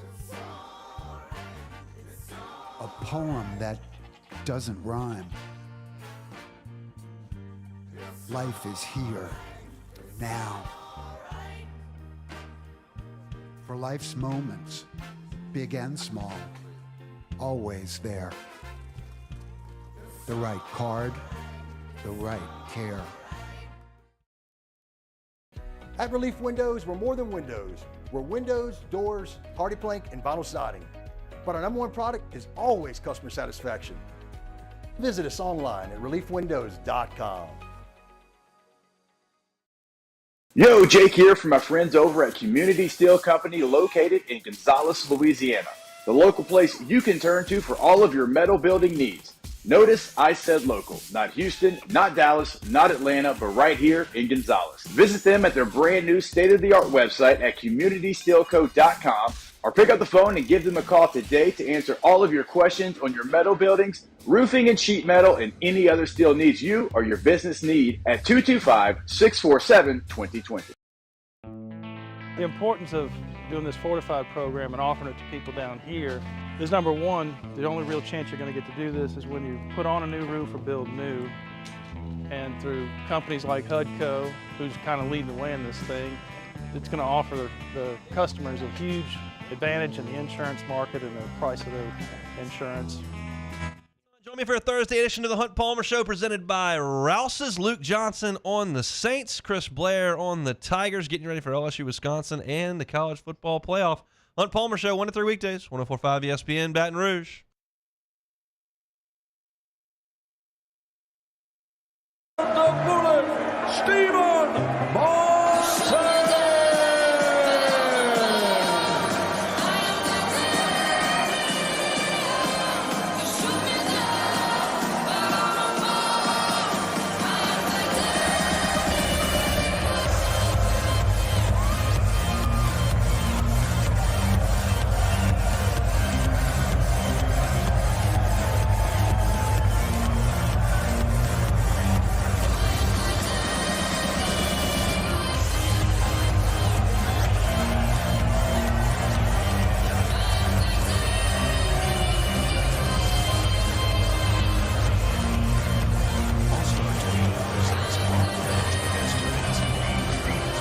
Right, looking forward to this. So is he, by the looks of things. It is a good one. Oh, wait, hold on. Turn it up again. Sorry, hold on. Stephen Bunting just soaking it up, enjoying his moment. So he should as well.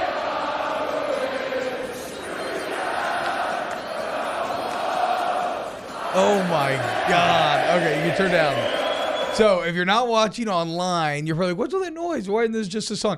That is I don't know the full backstory here. I just saw that video. That's a darts player making his entrance at a darts competition. Did you hear the crowd pop with the chorus at the end? I mean, I've always known that Europeans love their darts, and I'm guessing it's like a result of pub culture. But that's also the most normal, attainable athlete body that you could possibly hope for. That is Stephen Bunting. His nickname is the Bullet. Hell yeah, dude. Hey, when the Bullet shows up, dude, you know what you're going to get. He won the 2014 BDO World Darts Championship and is a twice former World Masters champion. Just so not even like the Michael Jordan of the sport, like No. a champion, like a very good one, obviously a beloved one. He's currently ranked 18th in the world. That is the pop that the 18th member of the darts community in the world get. What? Yep. Bro, it's a packed house too. The cheerleaders on stage. The British love to have like a sing along. Do you remember? That's true. The boxer, God, I wish we Ricky did. Hatton.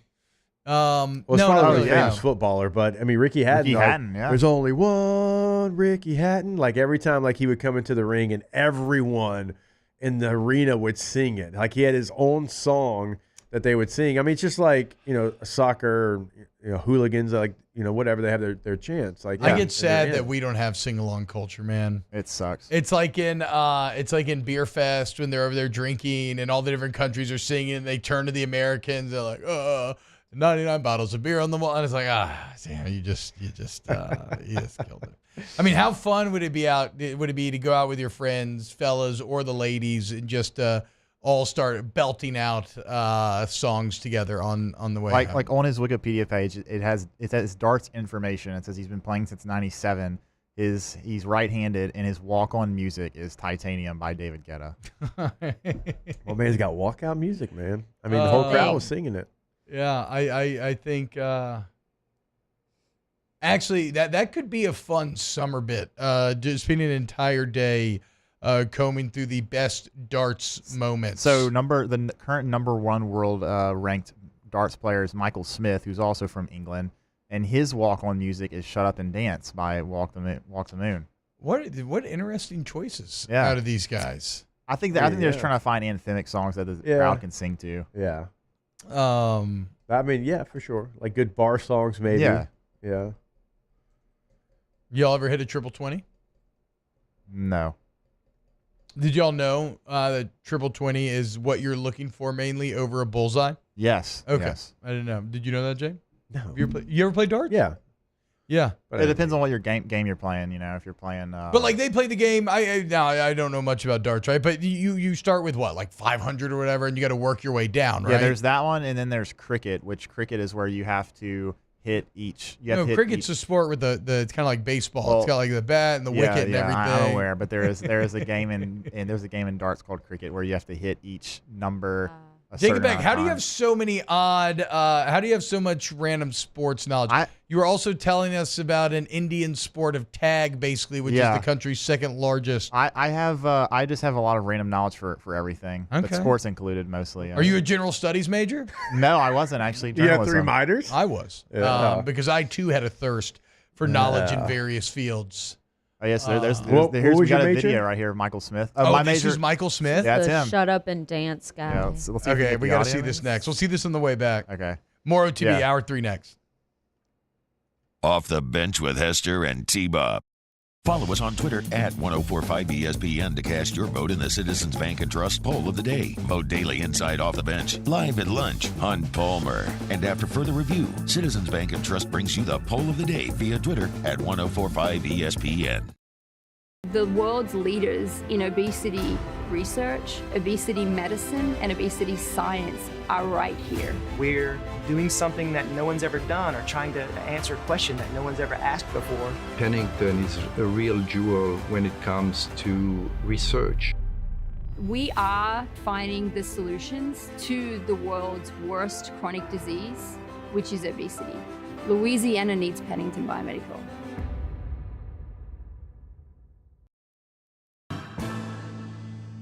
His name was King. He had a horse along the countryside.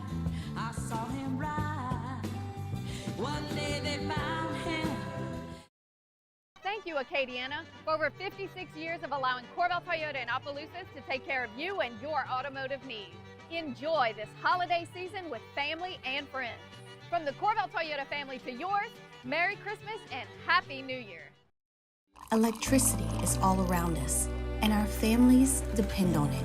Every day is sparked by the power of a cold drink or a warm meal, a movie night, and a comforting light at the end of a dark hallway.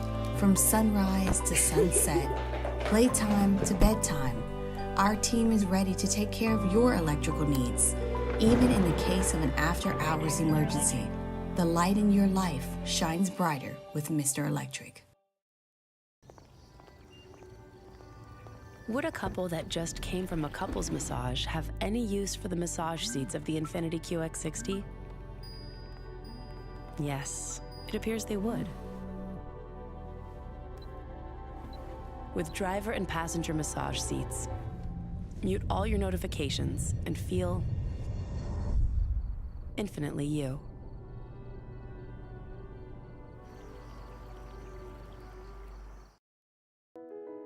I've been doing business with Luba for 25 years. They're dependable, trustworthy. It's just the attention to detail with our clients. Our folks have years and years of experience. They're highly trained professionals, but many companies have that asset. What I'd like to think makes Luba a bit different is that we use those talents in a way that truly is dedicated to serving the needs of the folks who depend on us.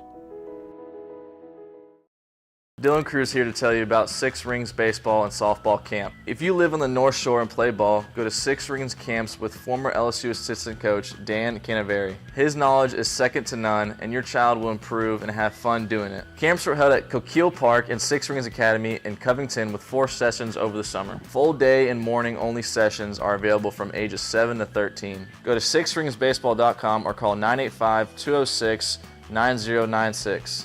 Learn the game to love the game. At Relief Windows, we're more than windows. We're windows, doors, party plank, and vinyl siding.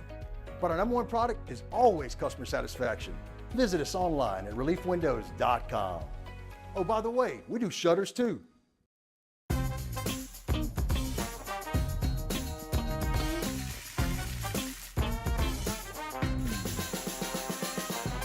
The best kept secret in town is out. Discover Tallulah at the Renaissance Hotel on Bluebonnet.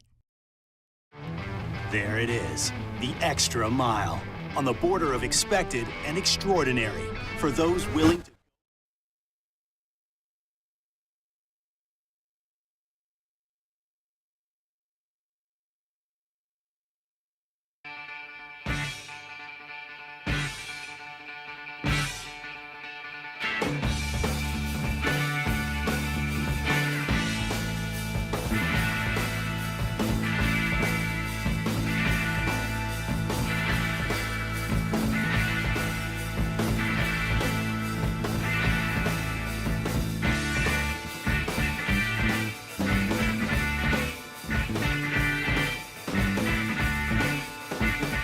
All-Star Toyota presents Off the Bench with Hester and T-Bob. ESPN Baton Rouge, New Orleans, Alexandria, and 1130 The Tiger. I just want to show T-Bob. Yeah, I'll look for it.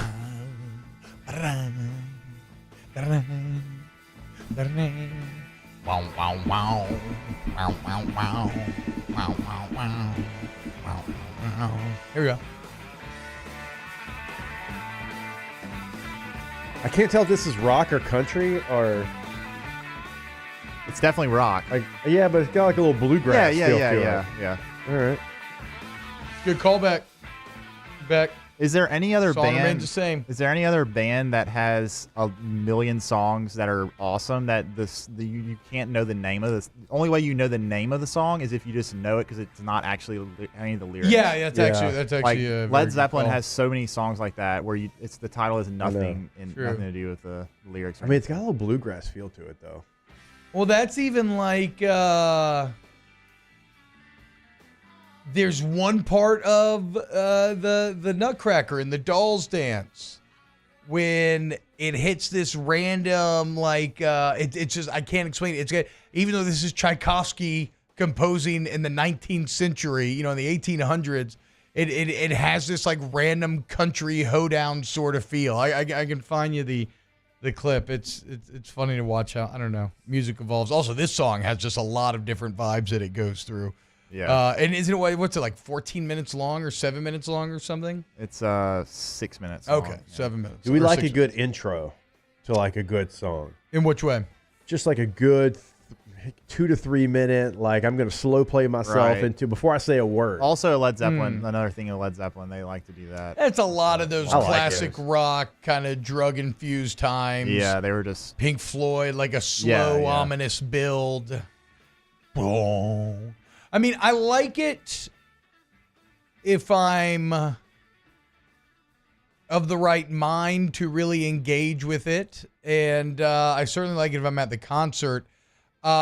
It's not maybe the most casual of listening, some of that Pink Floyd is. No, Not really. You're probably served best by some sort of psychedelics going into it. Like the Grateful Dead or something along those lines, obviously. A lot of people do it. Fleetwood Mac used to do it a lot. Yeah. That's the thing, a lot of those, I would say, I mean, I might be wrong here, and genre arguments are something I don't really care to get into because I don't know, but I feel like Fleetwood Mac would fall into that classic rock kind of broad definitely. catch-all that I'm throwing all these bands into. Zeppelin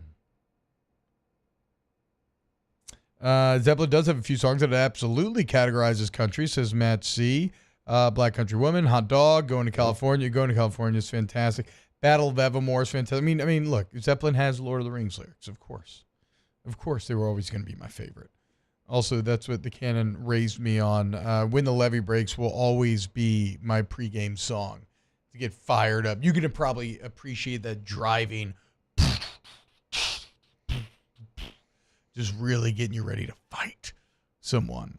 All right, hour 3, we got Munchies with Chef Michael Johnson coming up next. We didn't get into the bowl games last night, but as I said earlier in the show, USC absolutely dominates Louisville. And again, miss me with any ACC or Florida State arguments. I don't care. Again, nothing that happens in bowl season has anything to do with the argument at the time, whatever. But the big story is Miller Moss, who had never started a game, the quarterback, 23 of 33, 370, and 6 touchdowns through the air. A Holiday Bowl record, a USC bowl game record, and a Pac-12 bowl game record. And remember the big news, Malachi Nelson, the former 5-star number 1 player in the country, transferring out of USC.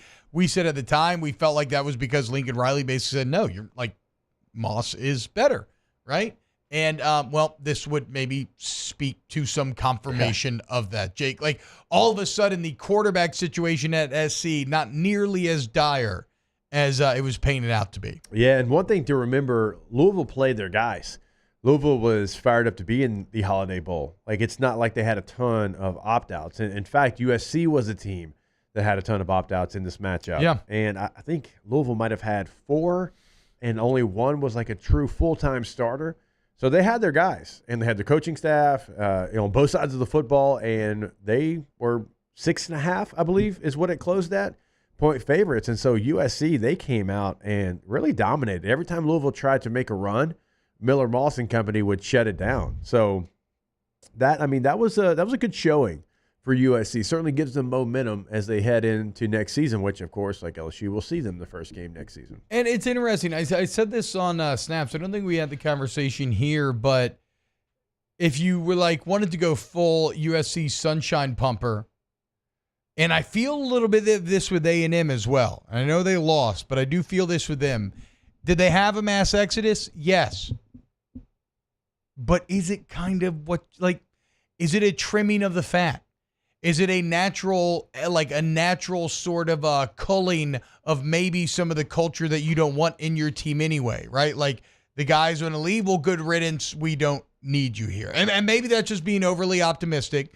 But last night, that was a USC team that wanted to be there. The guys that got their opportunity to play didn't take it for granted. They weren't worried about me. They were bought in to the team. And so it'll be like bowl games still matter for the guys that love football, right? And the guys that may never get to play again. And the guys that played last night for SC definitely cared to be there. And so I wonder, while you may have lost a lot of star power, did you almost gain in character power for SC? And I wonder if you're going to see that same thing at Texas A&M.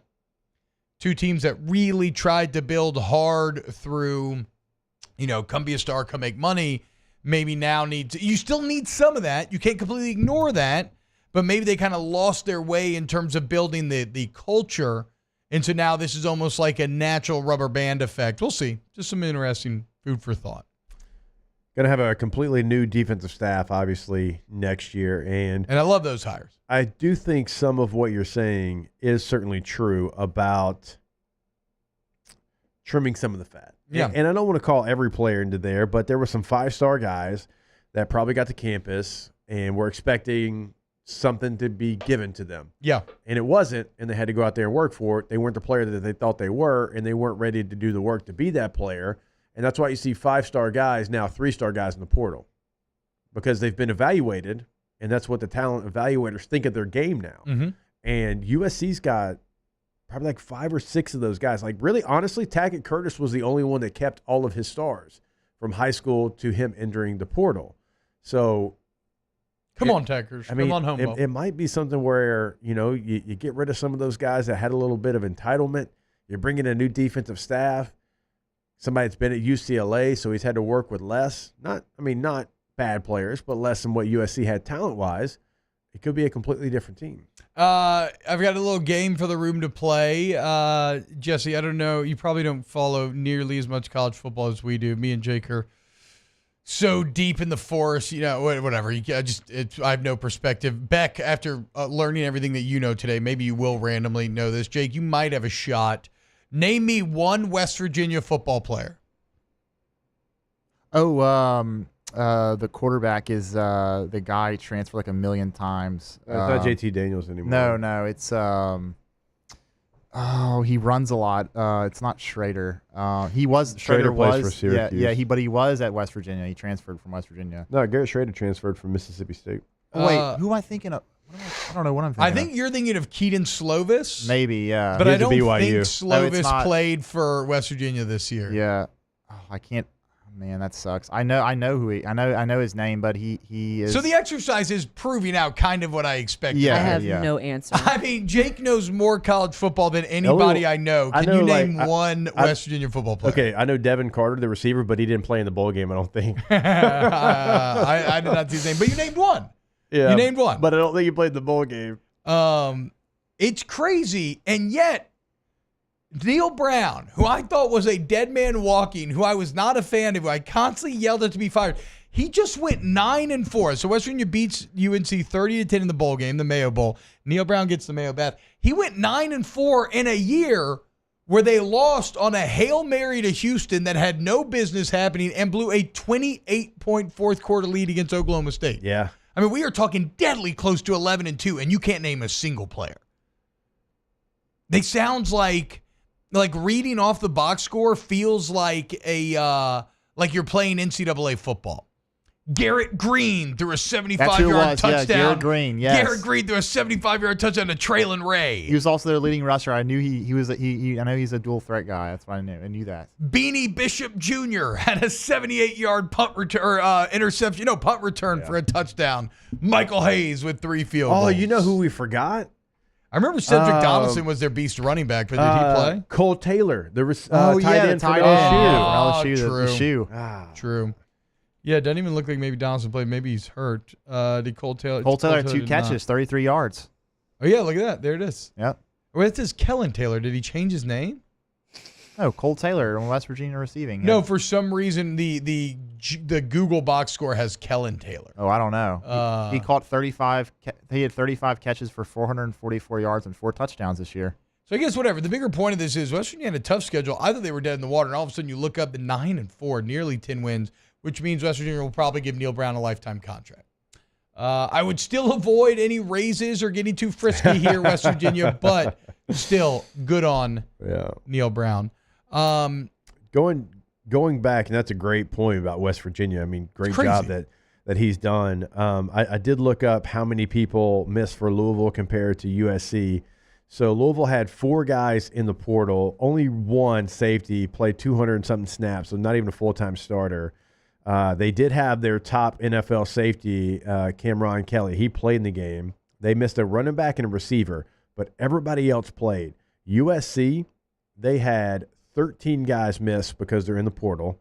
And they also had their quarterback, of course, Caleb Williams, their top running back, their top receiver, and their top safety opt out for the NFL and still went out there and beat a Louisville team that was ready to go. Those balls wanted to be there. The ones that did play, they got their opportunity. Bilbo says, can we talk about how bad the ACC was, especially Louisville, and that this further proves the CFP committee was right about leaving out FSU? This further proves nothing.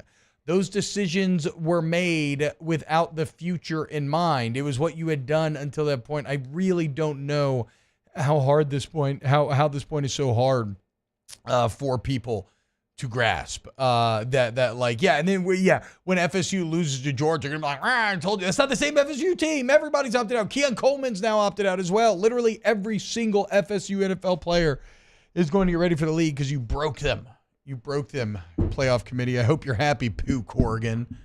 Pooh Corrigan. Yeah, you love a good being able to poo. Mark poops. He called the ish poop.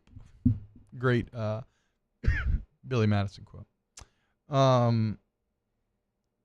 Anything to say about A&M? Pretty brutal losing Jalen Henderson on the first play of the game. Yeah, you kind of knew that was coming just with who they had out. You talk about not having your team. I mean, they had nobody. I mean, they had starting receiver, starting quarterback, starting edge, starting safety, starting defensive tackle, both starting corners, starting tight end, starting safety, another starting receiver, another starting linebacker, another starting defensive tackle, starting right guard, another starting safety, all missed because of transfer portal or because they opted out. 31-23, not that bad then, kind of actually losing your quarterback on the first play of the game. How about Gundy, though?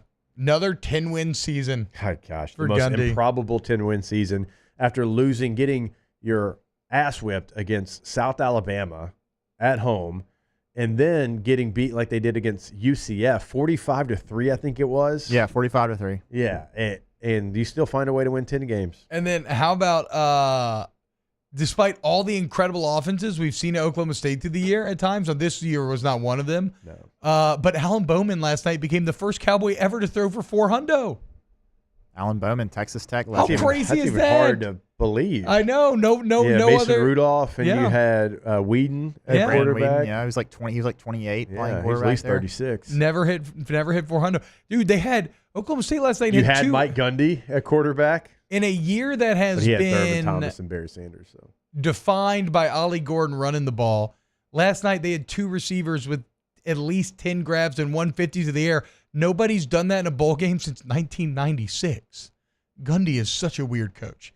And he's now 12. Weird. He's now 12-6 in bowl games. Those 12 wins tie him with Lou Holtz, Urban Meyer, and Tom Osborne for 6th most all time. That's incredible. He's been the coach there since Les left. Yeah, that's true. It's been a minute. That's true. It's my sophomore year in college. Yeah, that's true. He has been there since 2005. It's a while now, Bo, for sure. And they're not getting rid of him now. I mean, 10 wins, a new Big 12 that I'm not going to say it's going to be easier, but two big brands are leaving. You're adding some great teams, but I mean, they could become the class of the Big 12. I don't know. No, they have opportunity to move up. Big 12. I can't even remember who's in the Big 12 next year anymore. You got Arizona State, Colorado, and Utah. Jordan. All right, let's go to break. When we get back, we got Munchies with Chef Michael Johnson. Keep it up. Off the Bench with Hester and T-Bob. ESPN Baton Rouge, New Orleans, Alexandria, and 1130 The Tiger. Our listeners fire off their opinion. There it is, the extra mile. On the border of expected and extraordinary. For those willing to go further. Like vans customized for work or play. With safety and tech to keep you connected. Supported by a 5-star sales, service, and finance team. And backed by the 1-star you know. So go the extra mile. It's never crowded because so few have what it takes to go there. Mercedes-Benz Vans. Hey, it's Matt Moscona. For years, you've heard me tell you about Insurance Network of Louisiana, helping you find better coverage for less money. But it's not just for your home and auto. They also offer commercial property. So, retail stores, professional offices like doctors, dentists, attorneys, clothing boutiques. Insurance Network of Louisiana can find you better coverage for less money. They service the entire state of Louisiana, and they're local. So call today at 293-0450 or lainsurance.net.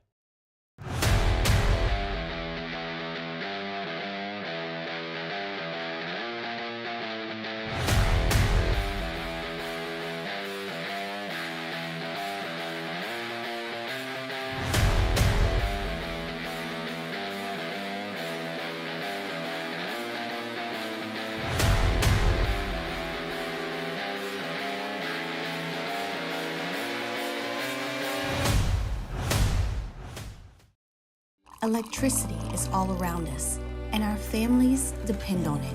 Every day is sparked by the power of a cold drink or a warm meal, a movie night, and a comforting light at the end of a dark hallway.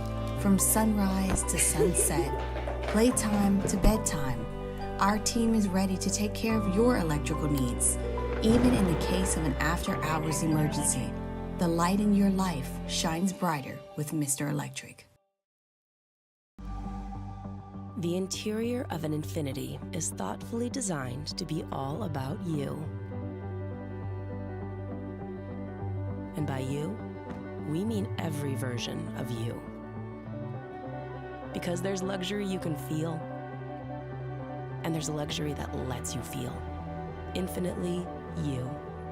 Experience luxury like never before with Infiniti Premium Care, included with the 2023 QX80 at your local retailer. I've been doing business with Luba for 25 years. They're dependable, trustworthy. It's just the attention to detail with our clients. Our folks have years and years of experience. They're highly trained professionals, but many companies have that asset.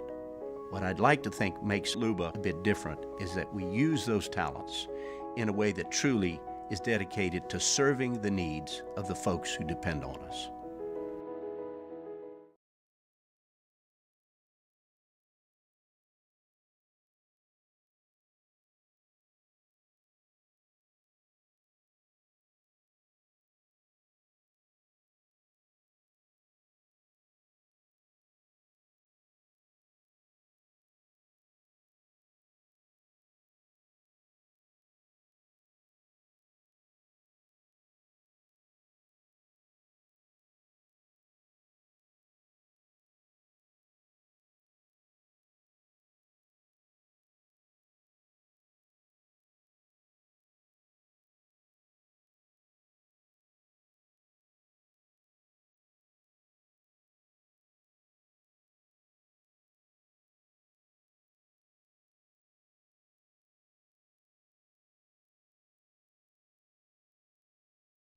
Sandgrove, join me and Jimmy Ott for the Thursday edition of Live at Lunch from Jolie Pearl Oyster Bar and Town Square Pizza.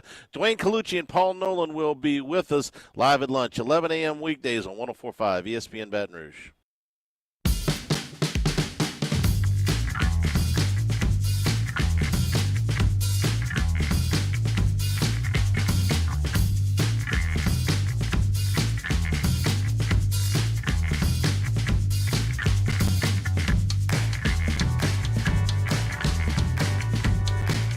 OTB OT with Hester and T-Bob on 104.5 ESPN Baton Rouge and 94.7 ESPN Alexandria. Very prominent bass there. This GarageBand. Basically. This guitar makes it sound like GarageBand. It could be. Very well could be. It's one of the generic reasons. Yeah, I'm about to say. That this all has the feeling of a bunch of cobbled together stock parts. Yeah. To create just some very easy listening. All right, speaking of easy listening, it's time for everybody's favorite segment of every week where we talk to the Venus flytrap master himself, Chef Michael Johnson, LSU's executive chef. He answers all of your culinary queries. You may be like, what is T-Bob talking about? Well, after we got off last week, Chef texted me a picture of his new hobby, which appears to be raising Venus flytraps. Yeah.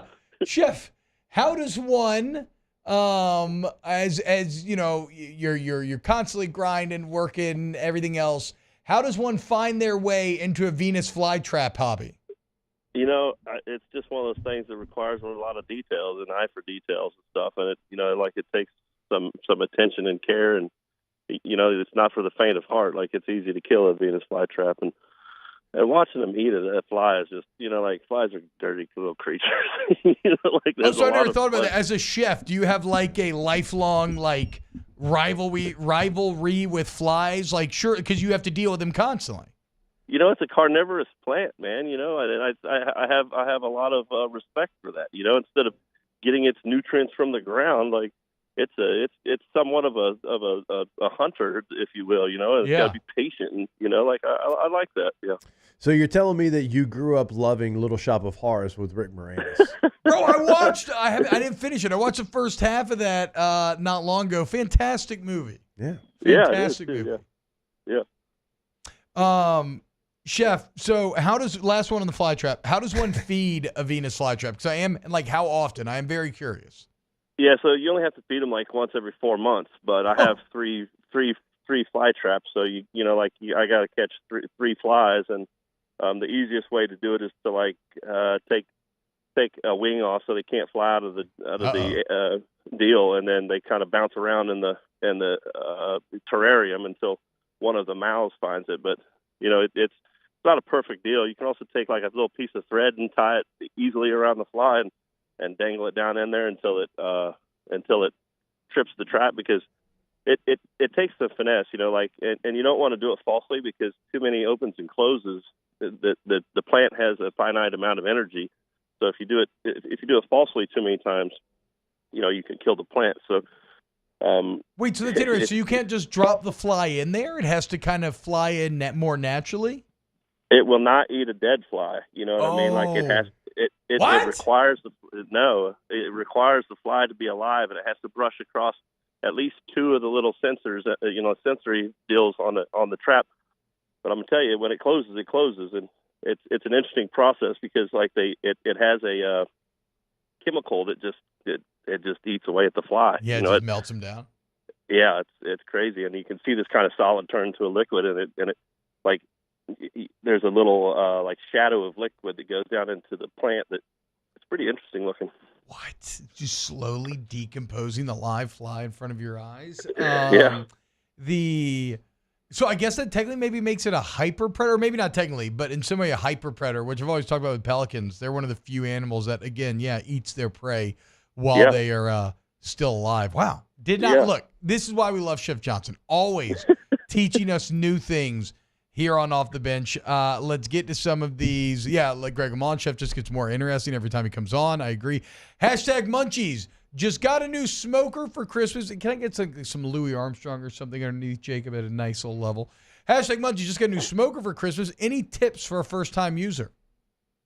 It depends on what kind of smoker it is. You know, if it's a pellet smoker, you got to keep that pellet, the fire pin clean. Yes. Like a lot of people forget to do that, and you can catch a smoker on fire with that if you're not keeping that fire rod clean on a just a regular smoker. You know, like a lot of people tend to want to clean their smoker, and I leave my, you know, like I clean the grates of my smoker, but I leave the smoker on the outside. Like I leave that stuff dirty. Sometimes it helps, like, heavier smoke attached to it and leaves the lighter smoke inside floating around a little bit. I maybe just a bit of a wives' tale in there or such, but you know, I've always kept my smoker somewhat dirty. I don't know. It's one of those things. I think that it works better. It kind of insulates a little bit better.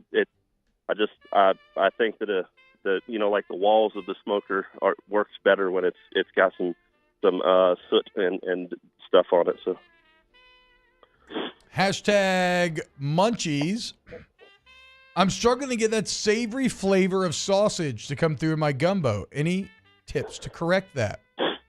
So a lot of people will, put their sausage in and so I sweat my sausage first, and I always sweat the sausage until it's crispy on the outside, and I mean crispy, because what happens is if you just put the sausage in and sweat it a little bit, and it's still got a lot of fat in there, that fat drains out into the gumbo later on, and that fat coats your palate, right? And if you render all the fat out and then make your some people will make a roux out of that, right? So every once in a while I'll put my flour in with that and then add my roux. So it's kind of like a mock roux, if you will, because I bake my roux, but if I'm rendering fat out of my sausage, I'll put a little flour in there to kind of start it as well, and so that way that fat has something to absorb to, and then later on add my dark, flavorful roux. And what that does is it pulls the flavor of the fat into the flour, and allows the flavor of the sausage to pull through. Because that's a problem I've run into as well, right? Where I've tried to boil the fat out of the sausage, but it ends up a little rubbery. Yeah. But I've done the opposite, where I've just cooked it in there, and it just ruined everybody's stomachs and made them blow up the bathroom. Yeah, I think you got to be patient with it too. Like leave your sausage lay flat. A lot of people crowd their pan. You got to put a little bit of sausage in at a time and get it crisp, and then put a little bit more in. You got to take your time with it. If you put all your sausage in, you got three inches of sausage laying on top of each other. It's just going to steam, and that steam, like you're not getting the same caramelization on the outside of the sausage as you. So get a bigger pan if you can, and start the sausage out with less, less height and more width, and so that you're getting less crowding in the pan. You want as much surface area touching the hot bottom as you can. Chef, I think it does beg the question: Do you sweat the sausage daily? Hashtag Munchies. What does Chef prepare for New Year's Day lunch or dinner? Every once in a while I'll go with the traditional. What do you call it? The corned beef and cabbage and whatnot. But yeah, the health and wealth and everything. Yeah, right. Yeah. If I do something, it's going to be that. Other than that, man, it's New Year's is not one that I don't set New Year's resolutions because I don't like to disappoint myself. Yeah, you know what I mean? No, it's fair. So yeah, if I'm going to change something in myself, I'm going to start it whenever I feel it happening, and then go with it. And that's not going to happen on New Year's Eve with a bottle of champagne or a glass of bourbon in my hand. So I feel like New Year's resolutions just get kind of beat out of you as you age, right? Yeah, right. When you're younger, you're like, yeah, I'm definitely going to do this. I'm definitely going to do this. But then, eventually you learn. Just makes for a grouchy January, really, is all. And it's cold weather as it is. I don't want to be grouchy and cold in January. Yeah, and you got like the whole year staring down at you, too. Like, yeah, oh, right. man. Yeah.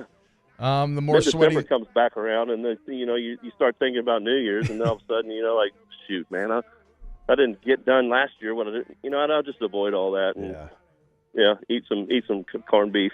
Hell yeah, dude! I love corned beef. Hashtag Munchies, propane or charcoal grill? I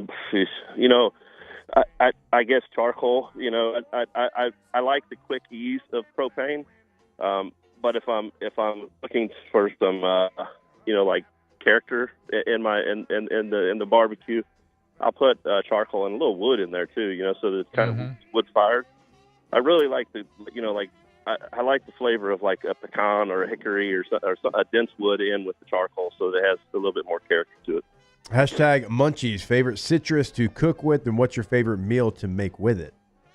Pomelos are really good, and like Caracara oranges are exceptional. They're both hybrids of other citrus, and if I'm like a barbecue for a chicken, I'll put a Caracara orange into it because it's not highly acidic like a lemon. It's not super sour. It's got some sweet. It has like grapefruit tones in it. It kind of takes several fruits and blends it all together into something that's really charismatic. Yeah. Hashtag Munchies. Sorry, I got like a little emoji thing. Ask Chef Michael how he likes that fresh Gulf seafood from my brother, Cliff Hall at Fortune Sea, or from my brother-in-law, Cliff Hall at Fortune Seafood. Oh yeah, Cliff's my guy, man. He's got some great seafood. You guys seen me carrying the tuna line with the baby, the bluefin tuna? No, I've not seen this. No. Well, I had posted one. It was me holding this bluefin tuna like it's a baby, and Cliff. Actually, Cliff is the guy that had me out with the oysters. Oh, yes, that's right. That's right. I knew I recognized the name. Yeah. Yeah. Great guy, great family, and he's got good quality seafood too. So, really enjoyed doing business with him. Chef, since we're talking about New Year's resolutions, all in the chat, and obviously that's coming in the next couple of days.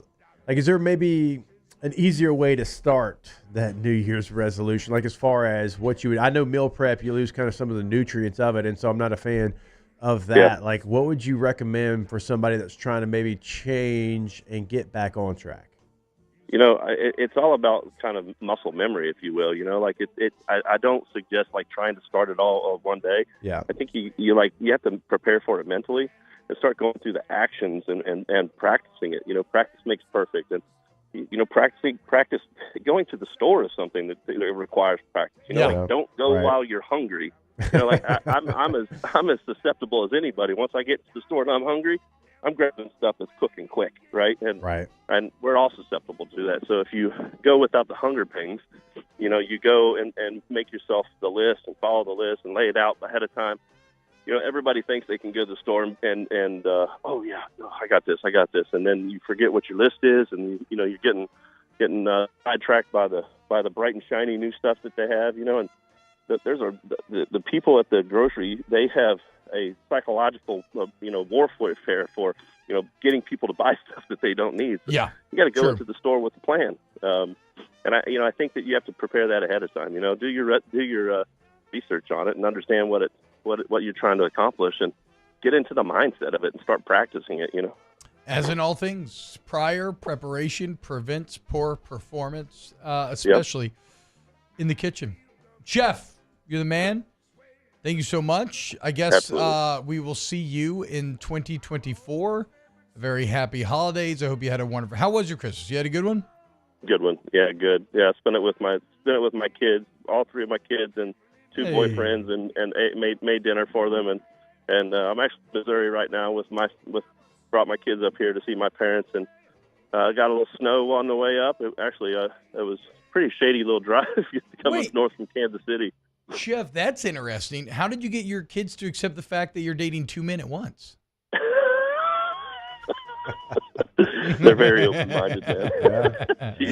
All right, Jeff, you have a great day and a very happy New Year. We'll see you in 2024. Bye. Don't forget to sweat that sausage, folks. Don't forget that it's Rose Bowl time, baby. If you want to gamble on the Rose Bowl, you want to download the DraftKings Sportsbook app. That's right. Time for the parade in Pasadena. And it's one of the best. I mean, are you kidding me? Alabama, Michigan in the Rose Bowl, the granddad of them all. And right now, if you sign up for the DraftKings Sportsbook app and use the promo code Baton Rouge, bet $5 on college football, you get $150 in bonus bets instantly, right away, y'all. Okay, you're a winner, win or lose, no matter what. If you're a returning customer, look, obviously, money lines, parlays, betting live if you're just kicking it with the homies, multi-game parlays, same game parlays, every way to play is there on DraftKings. It's safe and secure. You get your money in and out whenever you want. And it's the best place to play because it's more fun when you're in on the action. So don't forget, the crown is yours. If you sign up for the first time, promo code Baton Rouge, $5 in college football, $150 in bonus bets instantly to play with. Only the DraftKings Sportsbook. Must be 21 or older, physically present in Louisiana. Select parishes only. Bonus bets expire 168 hours after issuance. Eligibility and deposit restrictions apply. Terms at sportsbook.draftkings.com/football terms. Licensee partner, Golden Nugget Lake Charles. Gambling problem? Call 1-800-GAMBLER, 1-800-426-2537. All right. When we get back, more Off the Bench. Off the Bench with Hester and T-Bob. All-Star Toyota of Baton Rouge.com. All-Star Toyota of Baton Rouge.com. If you need some work done on your vehicle, you want to go check out the body shop over there at All-Star Toyota. All makes and models, not just Toyotas. It's fantastic. All the Airline Goodwood, very conveniently located. Shuttle service, rental cars right there inside. Factory parts, free estimates, great lines, communication, text updates. It's one of my favorite parts about owning a Toyota from All-Star is that service department. So go in today and mention T-Bob, Jake, OTB, whatever, and they are monitoring this. So if you want to help out the homies, it helps as well.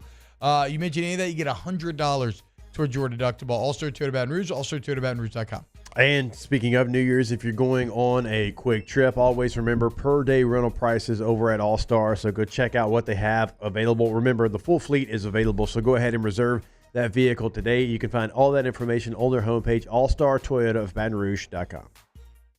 In times of need, get a full list of phone numbers, websites, and other important emergency information on the Demco Stormwatch page at 1045ESPN.com. Life in Louisiana is a song. A symphony of sound, colors, and movement. Life is here, now. For life's moments, big and small, always there. The right card, the right care.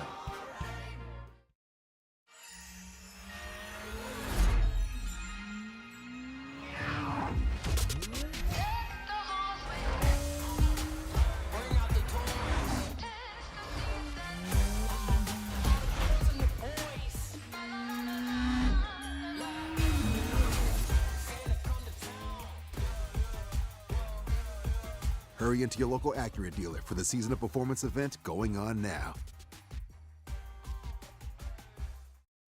Electricity is all around us, and our families depend on it. Every day is sparked by the power of a cold drink or a warm meal, a movie night, and a comforting light at the end of a dark hallway. From sunrise to sunset, playtime to bedtime, our team is ready to take care of your electrical needs. Even in the case of an after-hours emergency, the light in your life shines brighter with Mr. Electric. Was a humid day, barefoot children play, looking for that summer shade. Time just slips away.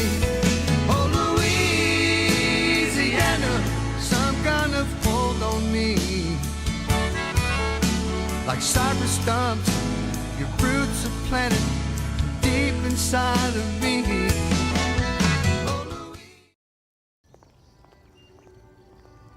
Would a couple that just came from a couples massage have any use for the massage seats of the Infiniti QX60? Yes, it appears they would. With driver and passenger massage seats, mute all your notifications and feel infinitely you.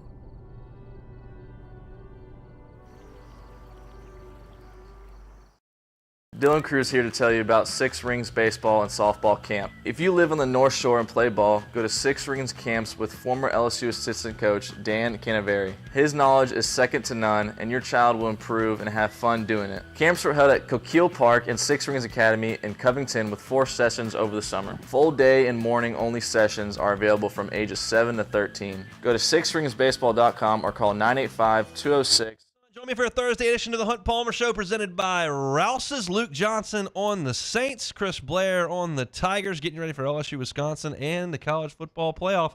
Hunt Palmer Show, 1 to 3 weekdays, 104.5 ESPN, Baton Rouge.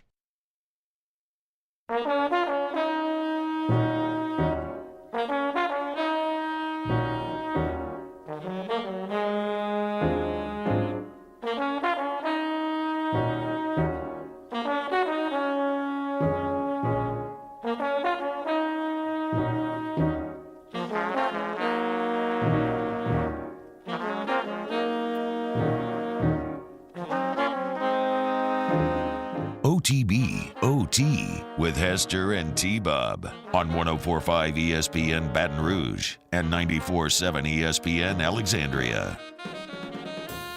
Oh, yeah. Oh, yeah, Beck. Oh, yeah.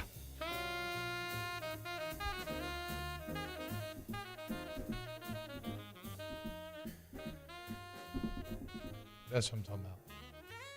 Welcome back. OTB. Hour number 3. Hanging out with you today.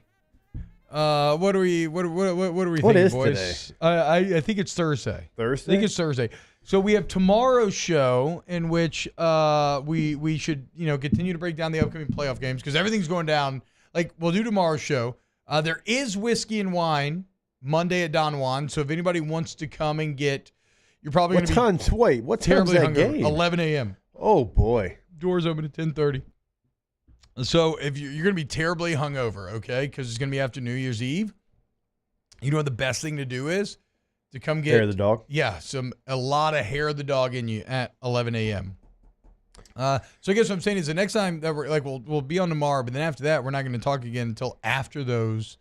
That's true. Until after all those big games. So tomorrow will be a big preview day. Talk a little Saints. Wow. We previewed a lot today. What bowl games do we have coming up tonight to watch? Because like I said, we won't have a good show bowl on games have Monday. started. Yeah, you're right. No, we don't have a show Monday. Okay, dude. No, I'm doing. What day is the Sugar Bowl? I should probably find that. I got whiskey and wine, and then I believe I'm going to do some snaps reactions a bit later in the day. So I'm going to be a tired. I'm be very drunk on camera all day long. I'll be a little tired boy on January the 2nd on that Tuesday coming in. Texas and Washington doesn't start until 7:45 that night, and I got to cover that one, and I got to do post game for that bad boy. Yeah, I think we are too. Probably not as long as you though. Well, we got to do on the field interviews. Ooh, with the players. Oh, because it's the Sugar Bowl. Yeah. That's right. Yeah, so it's a mad dash after some of these games because you're not guaranteed anything. You just have to like basically, hey, mister, the players and coaches, like you got to go up to them and like stick your microphone like hate it in front of their face and try Hate to. it. It's my least favorite thing. Like I you wanna have to do. try to hope that you have like relationships with every team. So like I'm going to try to lean on some of those if Texas wins. If Washington wins, I got nothing. Just hey, mister. Yeah. Yeah, I don't know. Have you ever had to do that? I've not. Yeah, it's a. I do know that mad in early dash. radio, I used to be at all like the Saints media availability, and I used to spend a lot of time in that building and recording audio and everything. And I loathed being in the locker room. Yeah. I'm not really a reporter. I'm trying to think. You know? Yeah, we went into An the locker entertainer. room after the Natty. I'm here to make for juvenile Georgia. sex jokes and Yeah. yeah, I don't know, say something about who should play quarterback. Yeah. I don't like asking, like, I don't know. I just don't like being in those rooms. It's very adversarial a lot of times. A bit different if you're on like the sideline or anything, but still, yeah, I've not done it. But I'm not close to it. I'd like to get some sideline work sometime eventually. Coming up tonight. Well, with how much you just said you loved it, I'm sure it's coming. Yeah, exactly. Coming up tonight, we got the It's not the Wasabi Fenway Bowl, SMU and Boston College. I can tell you tonight. That's starting in like an hour. This afternoon, the Bad Boys Mowers Pinstripe Bowl, Rutgers, Miami in New York. Sneaky good. Okay? Miami team with some star power, even though they suck. Mario Cristobal trying to get 3 games above 500. Can he do it? Everybody's waiting with bated breath. Rutgers kind of good this year, playing in New York. I like that. But then we got a couple of good ones in the night on 545. The Pop-Tarts Bowl, NC State, Kansas State. Not only does the trophy have 2 slots built in for Pop-Tarts, but as I understand it, the mascot will be in a suit that is edible. Yeah. So hopefully the winning team, like a swarm of locusts, will descend upon the Pop-Tart man afterwards and eat him. And then when they come away, it's just gonna be like the bones out of like a piranha or something. Are we going toaster strudel or Pop-Tart? I'm team Pop-Tart. Pop-Tart. Pop-Tart? Yeah, wild berry, specifically wild berry. Oh, wow. That's brown sugar cinnamon. But yeah, brown sugar cinnamon. But, nobody's perfect. Look, wild berry. You ever had wild Look, berry? I'm not going to turn wild berry I mean, down. strawberry's better than Strawberry's wild berry better. anyway. Cherry's probably better, too. Yeah. Then wild berry? I wasn't allowed to have that growing up. You couldn't have Wait, Pop-Tarts? hold up. Dancing mom. Dance mom. Oh, You couldn't have wow. Pop-Tarts? I could not. Dance mom. What are you going to do? No What are you gonna do? Pop-Tarts, no.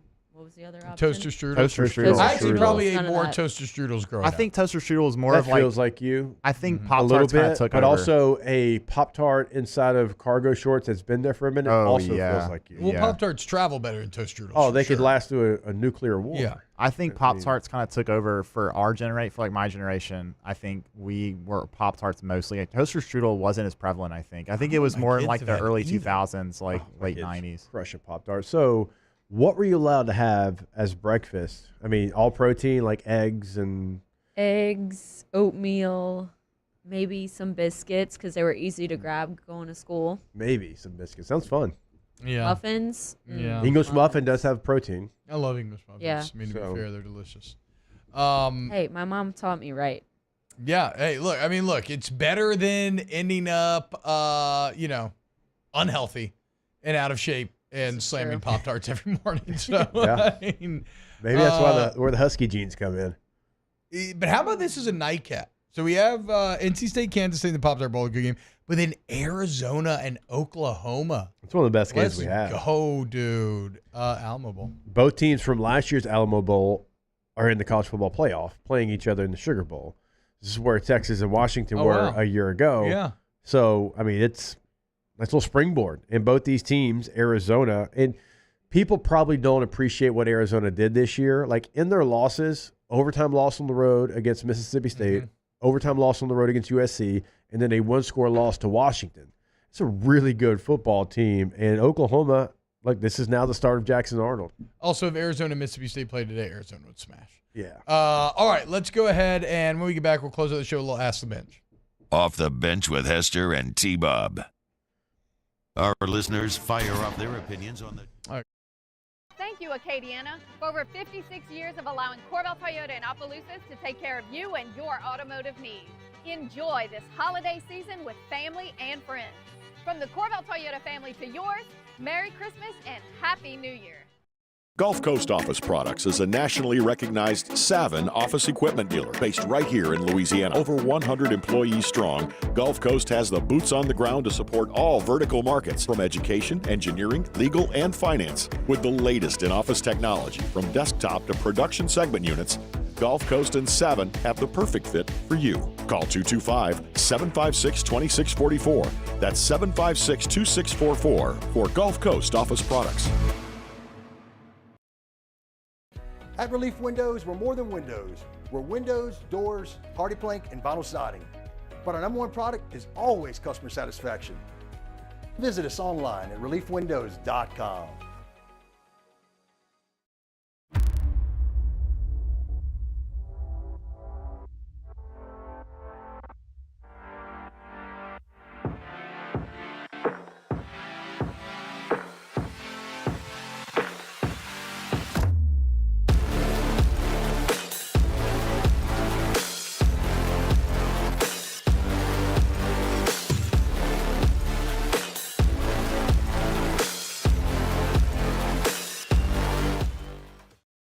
Electricity is all around us, and our families depend on it. Every day is sparked by the power of a cold drink or a warm meal, a movie night, and a comforting light at the end of a dark hallway.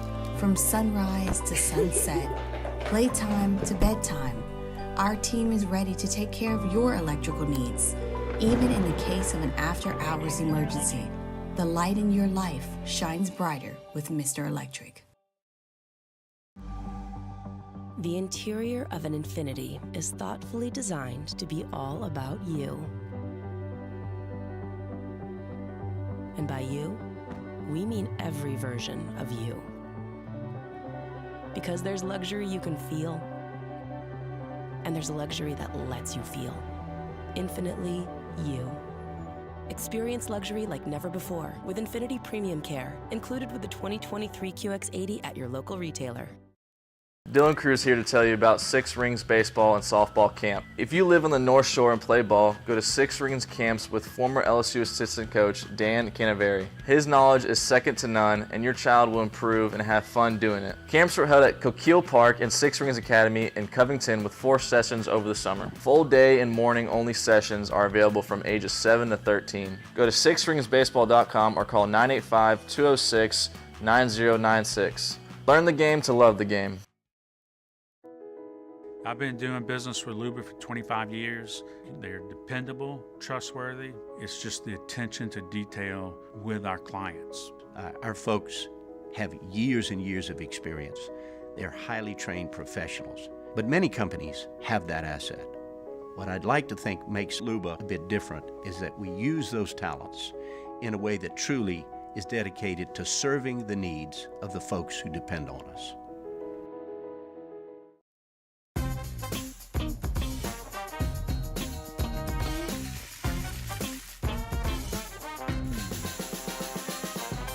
The best kept secret in town is out. Discover Tallulah at the Renaissance Hotel on Bluebonnet. His name was King. He had a horse along the country. Sandgrove, join me and Jimmy Ott for the Thursday edition of Live at Lunch from Jolie Pearl Oyster Bar and Town Square Pizza. Dwayne Colucci and Paul Nolan will be with us live at lunch, 11 a.m. weekdays on 104.5 ESPN Baton Rouge.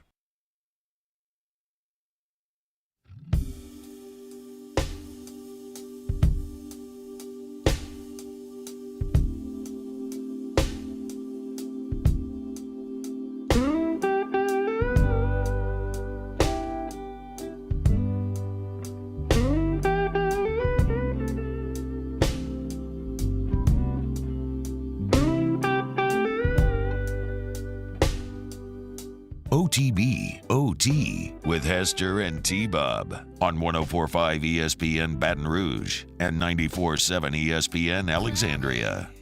Oh, man, we forgot to play the number 1 darts player walkout. And Ricky Hatton. It's fine. Yeah, on that's me. true. We can do it That's on me. tomorrow. We can do it tomorrow. Gotta be forgot. better. Just gotta be better. Yeah, got to be more attention to detail Yeah. for myself. Yeah. It's bad. Jesse, have you ever had biscuits and gravy? Like white sausage gravy? I prefer not to eat it. Oh, it's so good. Wow, it's so good. That's my biscuit, absolute favorite. Biscuit sausage, man. It's my Ooh, sausage. Oh, you don't like sausage? No. What gave you the idea she didn't like it? Was it the you before she said it? Yeah, I don't know. I mean, how are you feeling during that all that Michael Johnson talk? When he was about sweating his sausage and whatnot. I was not having it. God, I love sausage. I pick out the sausage in my red beans and rice. Oh. Whoa. Hold on. That's. I think sausage is the premier meat. So this is I a bit tend to upsetting agree. to me. It's the tastiest of all meats. I would agree. The Baton Rouge Farmers Market downtown that they have on Saturdays was awesome on Oh, yeah. Christmas Eve the other day or Oh, whenever I it didn't was. get to go. Was it good? It was great, but oh my God, I wish I could credit the farm, but I can't remember off the top of my head. But that breakfast sausage I bought, ooh, What if Jesse was here on so a Monday? fresh, so fine, When she so said what she divine. just said with Deb on. Oh, yeah, on Oh, Monday. I see him at the games every single time, and I'm like, I know exactly who you are. Yeah. Front row. Yep. Mm-mm. As a binge brought about Cold Crush Live, Vizzy Art Tilton, Blue Moon Lights, Guys, Suite. Also remember, if you're feeling old, andropause, menopause, facial aging, whatever the case may be, don't have that energy you used to, workouts not hitting like they used to, weight gain, insomnia, whatever, go to Rejuve Medical, okay? Baton Rouge, Slidell, Metairie, now Shreveport as well. Get that free consultation. Let Rejuve draw your labs and then get you exactly where you want to be. RejuveMeMedical.com.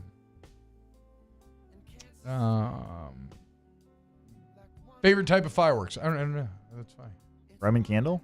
Oh, I love a good Roman candle. Yeah. Texas Pop Rocket, like Me and those my- little tiny bottle rockets. I used to you can fight. fire Do at one the another. fights on Roman Me and my candle fights, brothers. yeah. Roman candle. Oh, Absolutely. Good. Those are M80s, good. throwing M80s at each other. Throw them in the water. Yeah. Watch them blow up. Yeah. Do you know that Disney spends $50,000 a day on fireworks? I believe it. Disney World. I thought it'd be more, actually. Yeah, True. honestly. How much is that per year, though?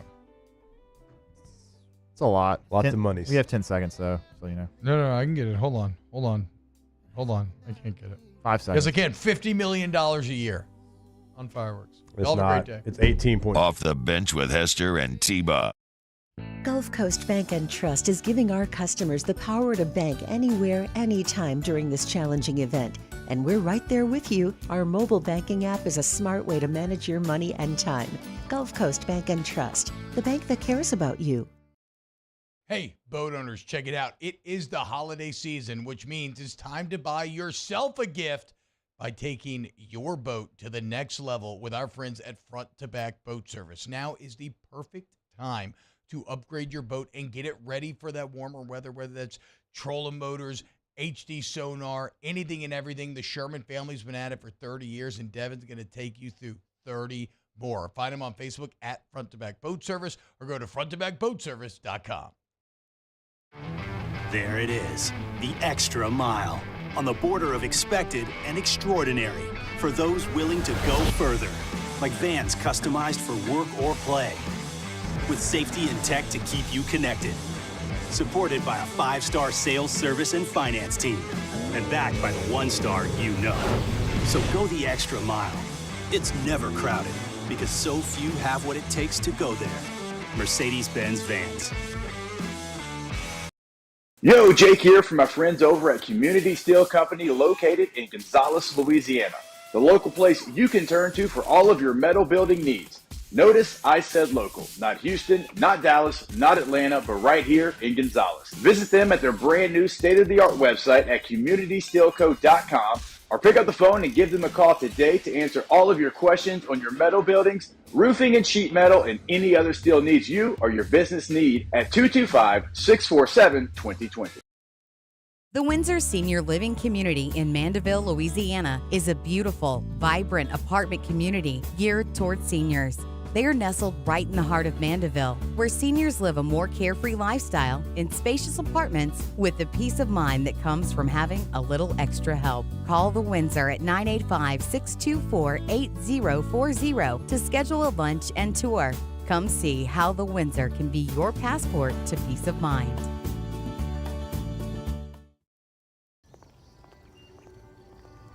Would a couple that just came from a couples massage have any use for the massage seats of the Infiniti QX60? Yes, it appears they would. With driver and passenger massage seats, mute all your notifications and feel infinitely you.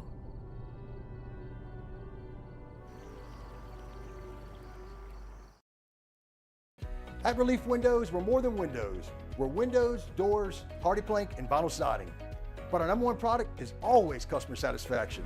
Visit us online at reliefwindows.com. Oh, by the way, we do shutters too.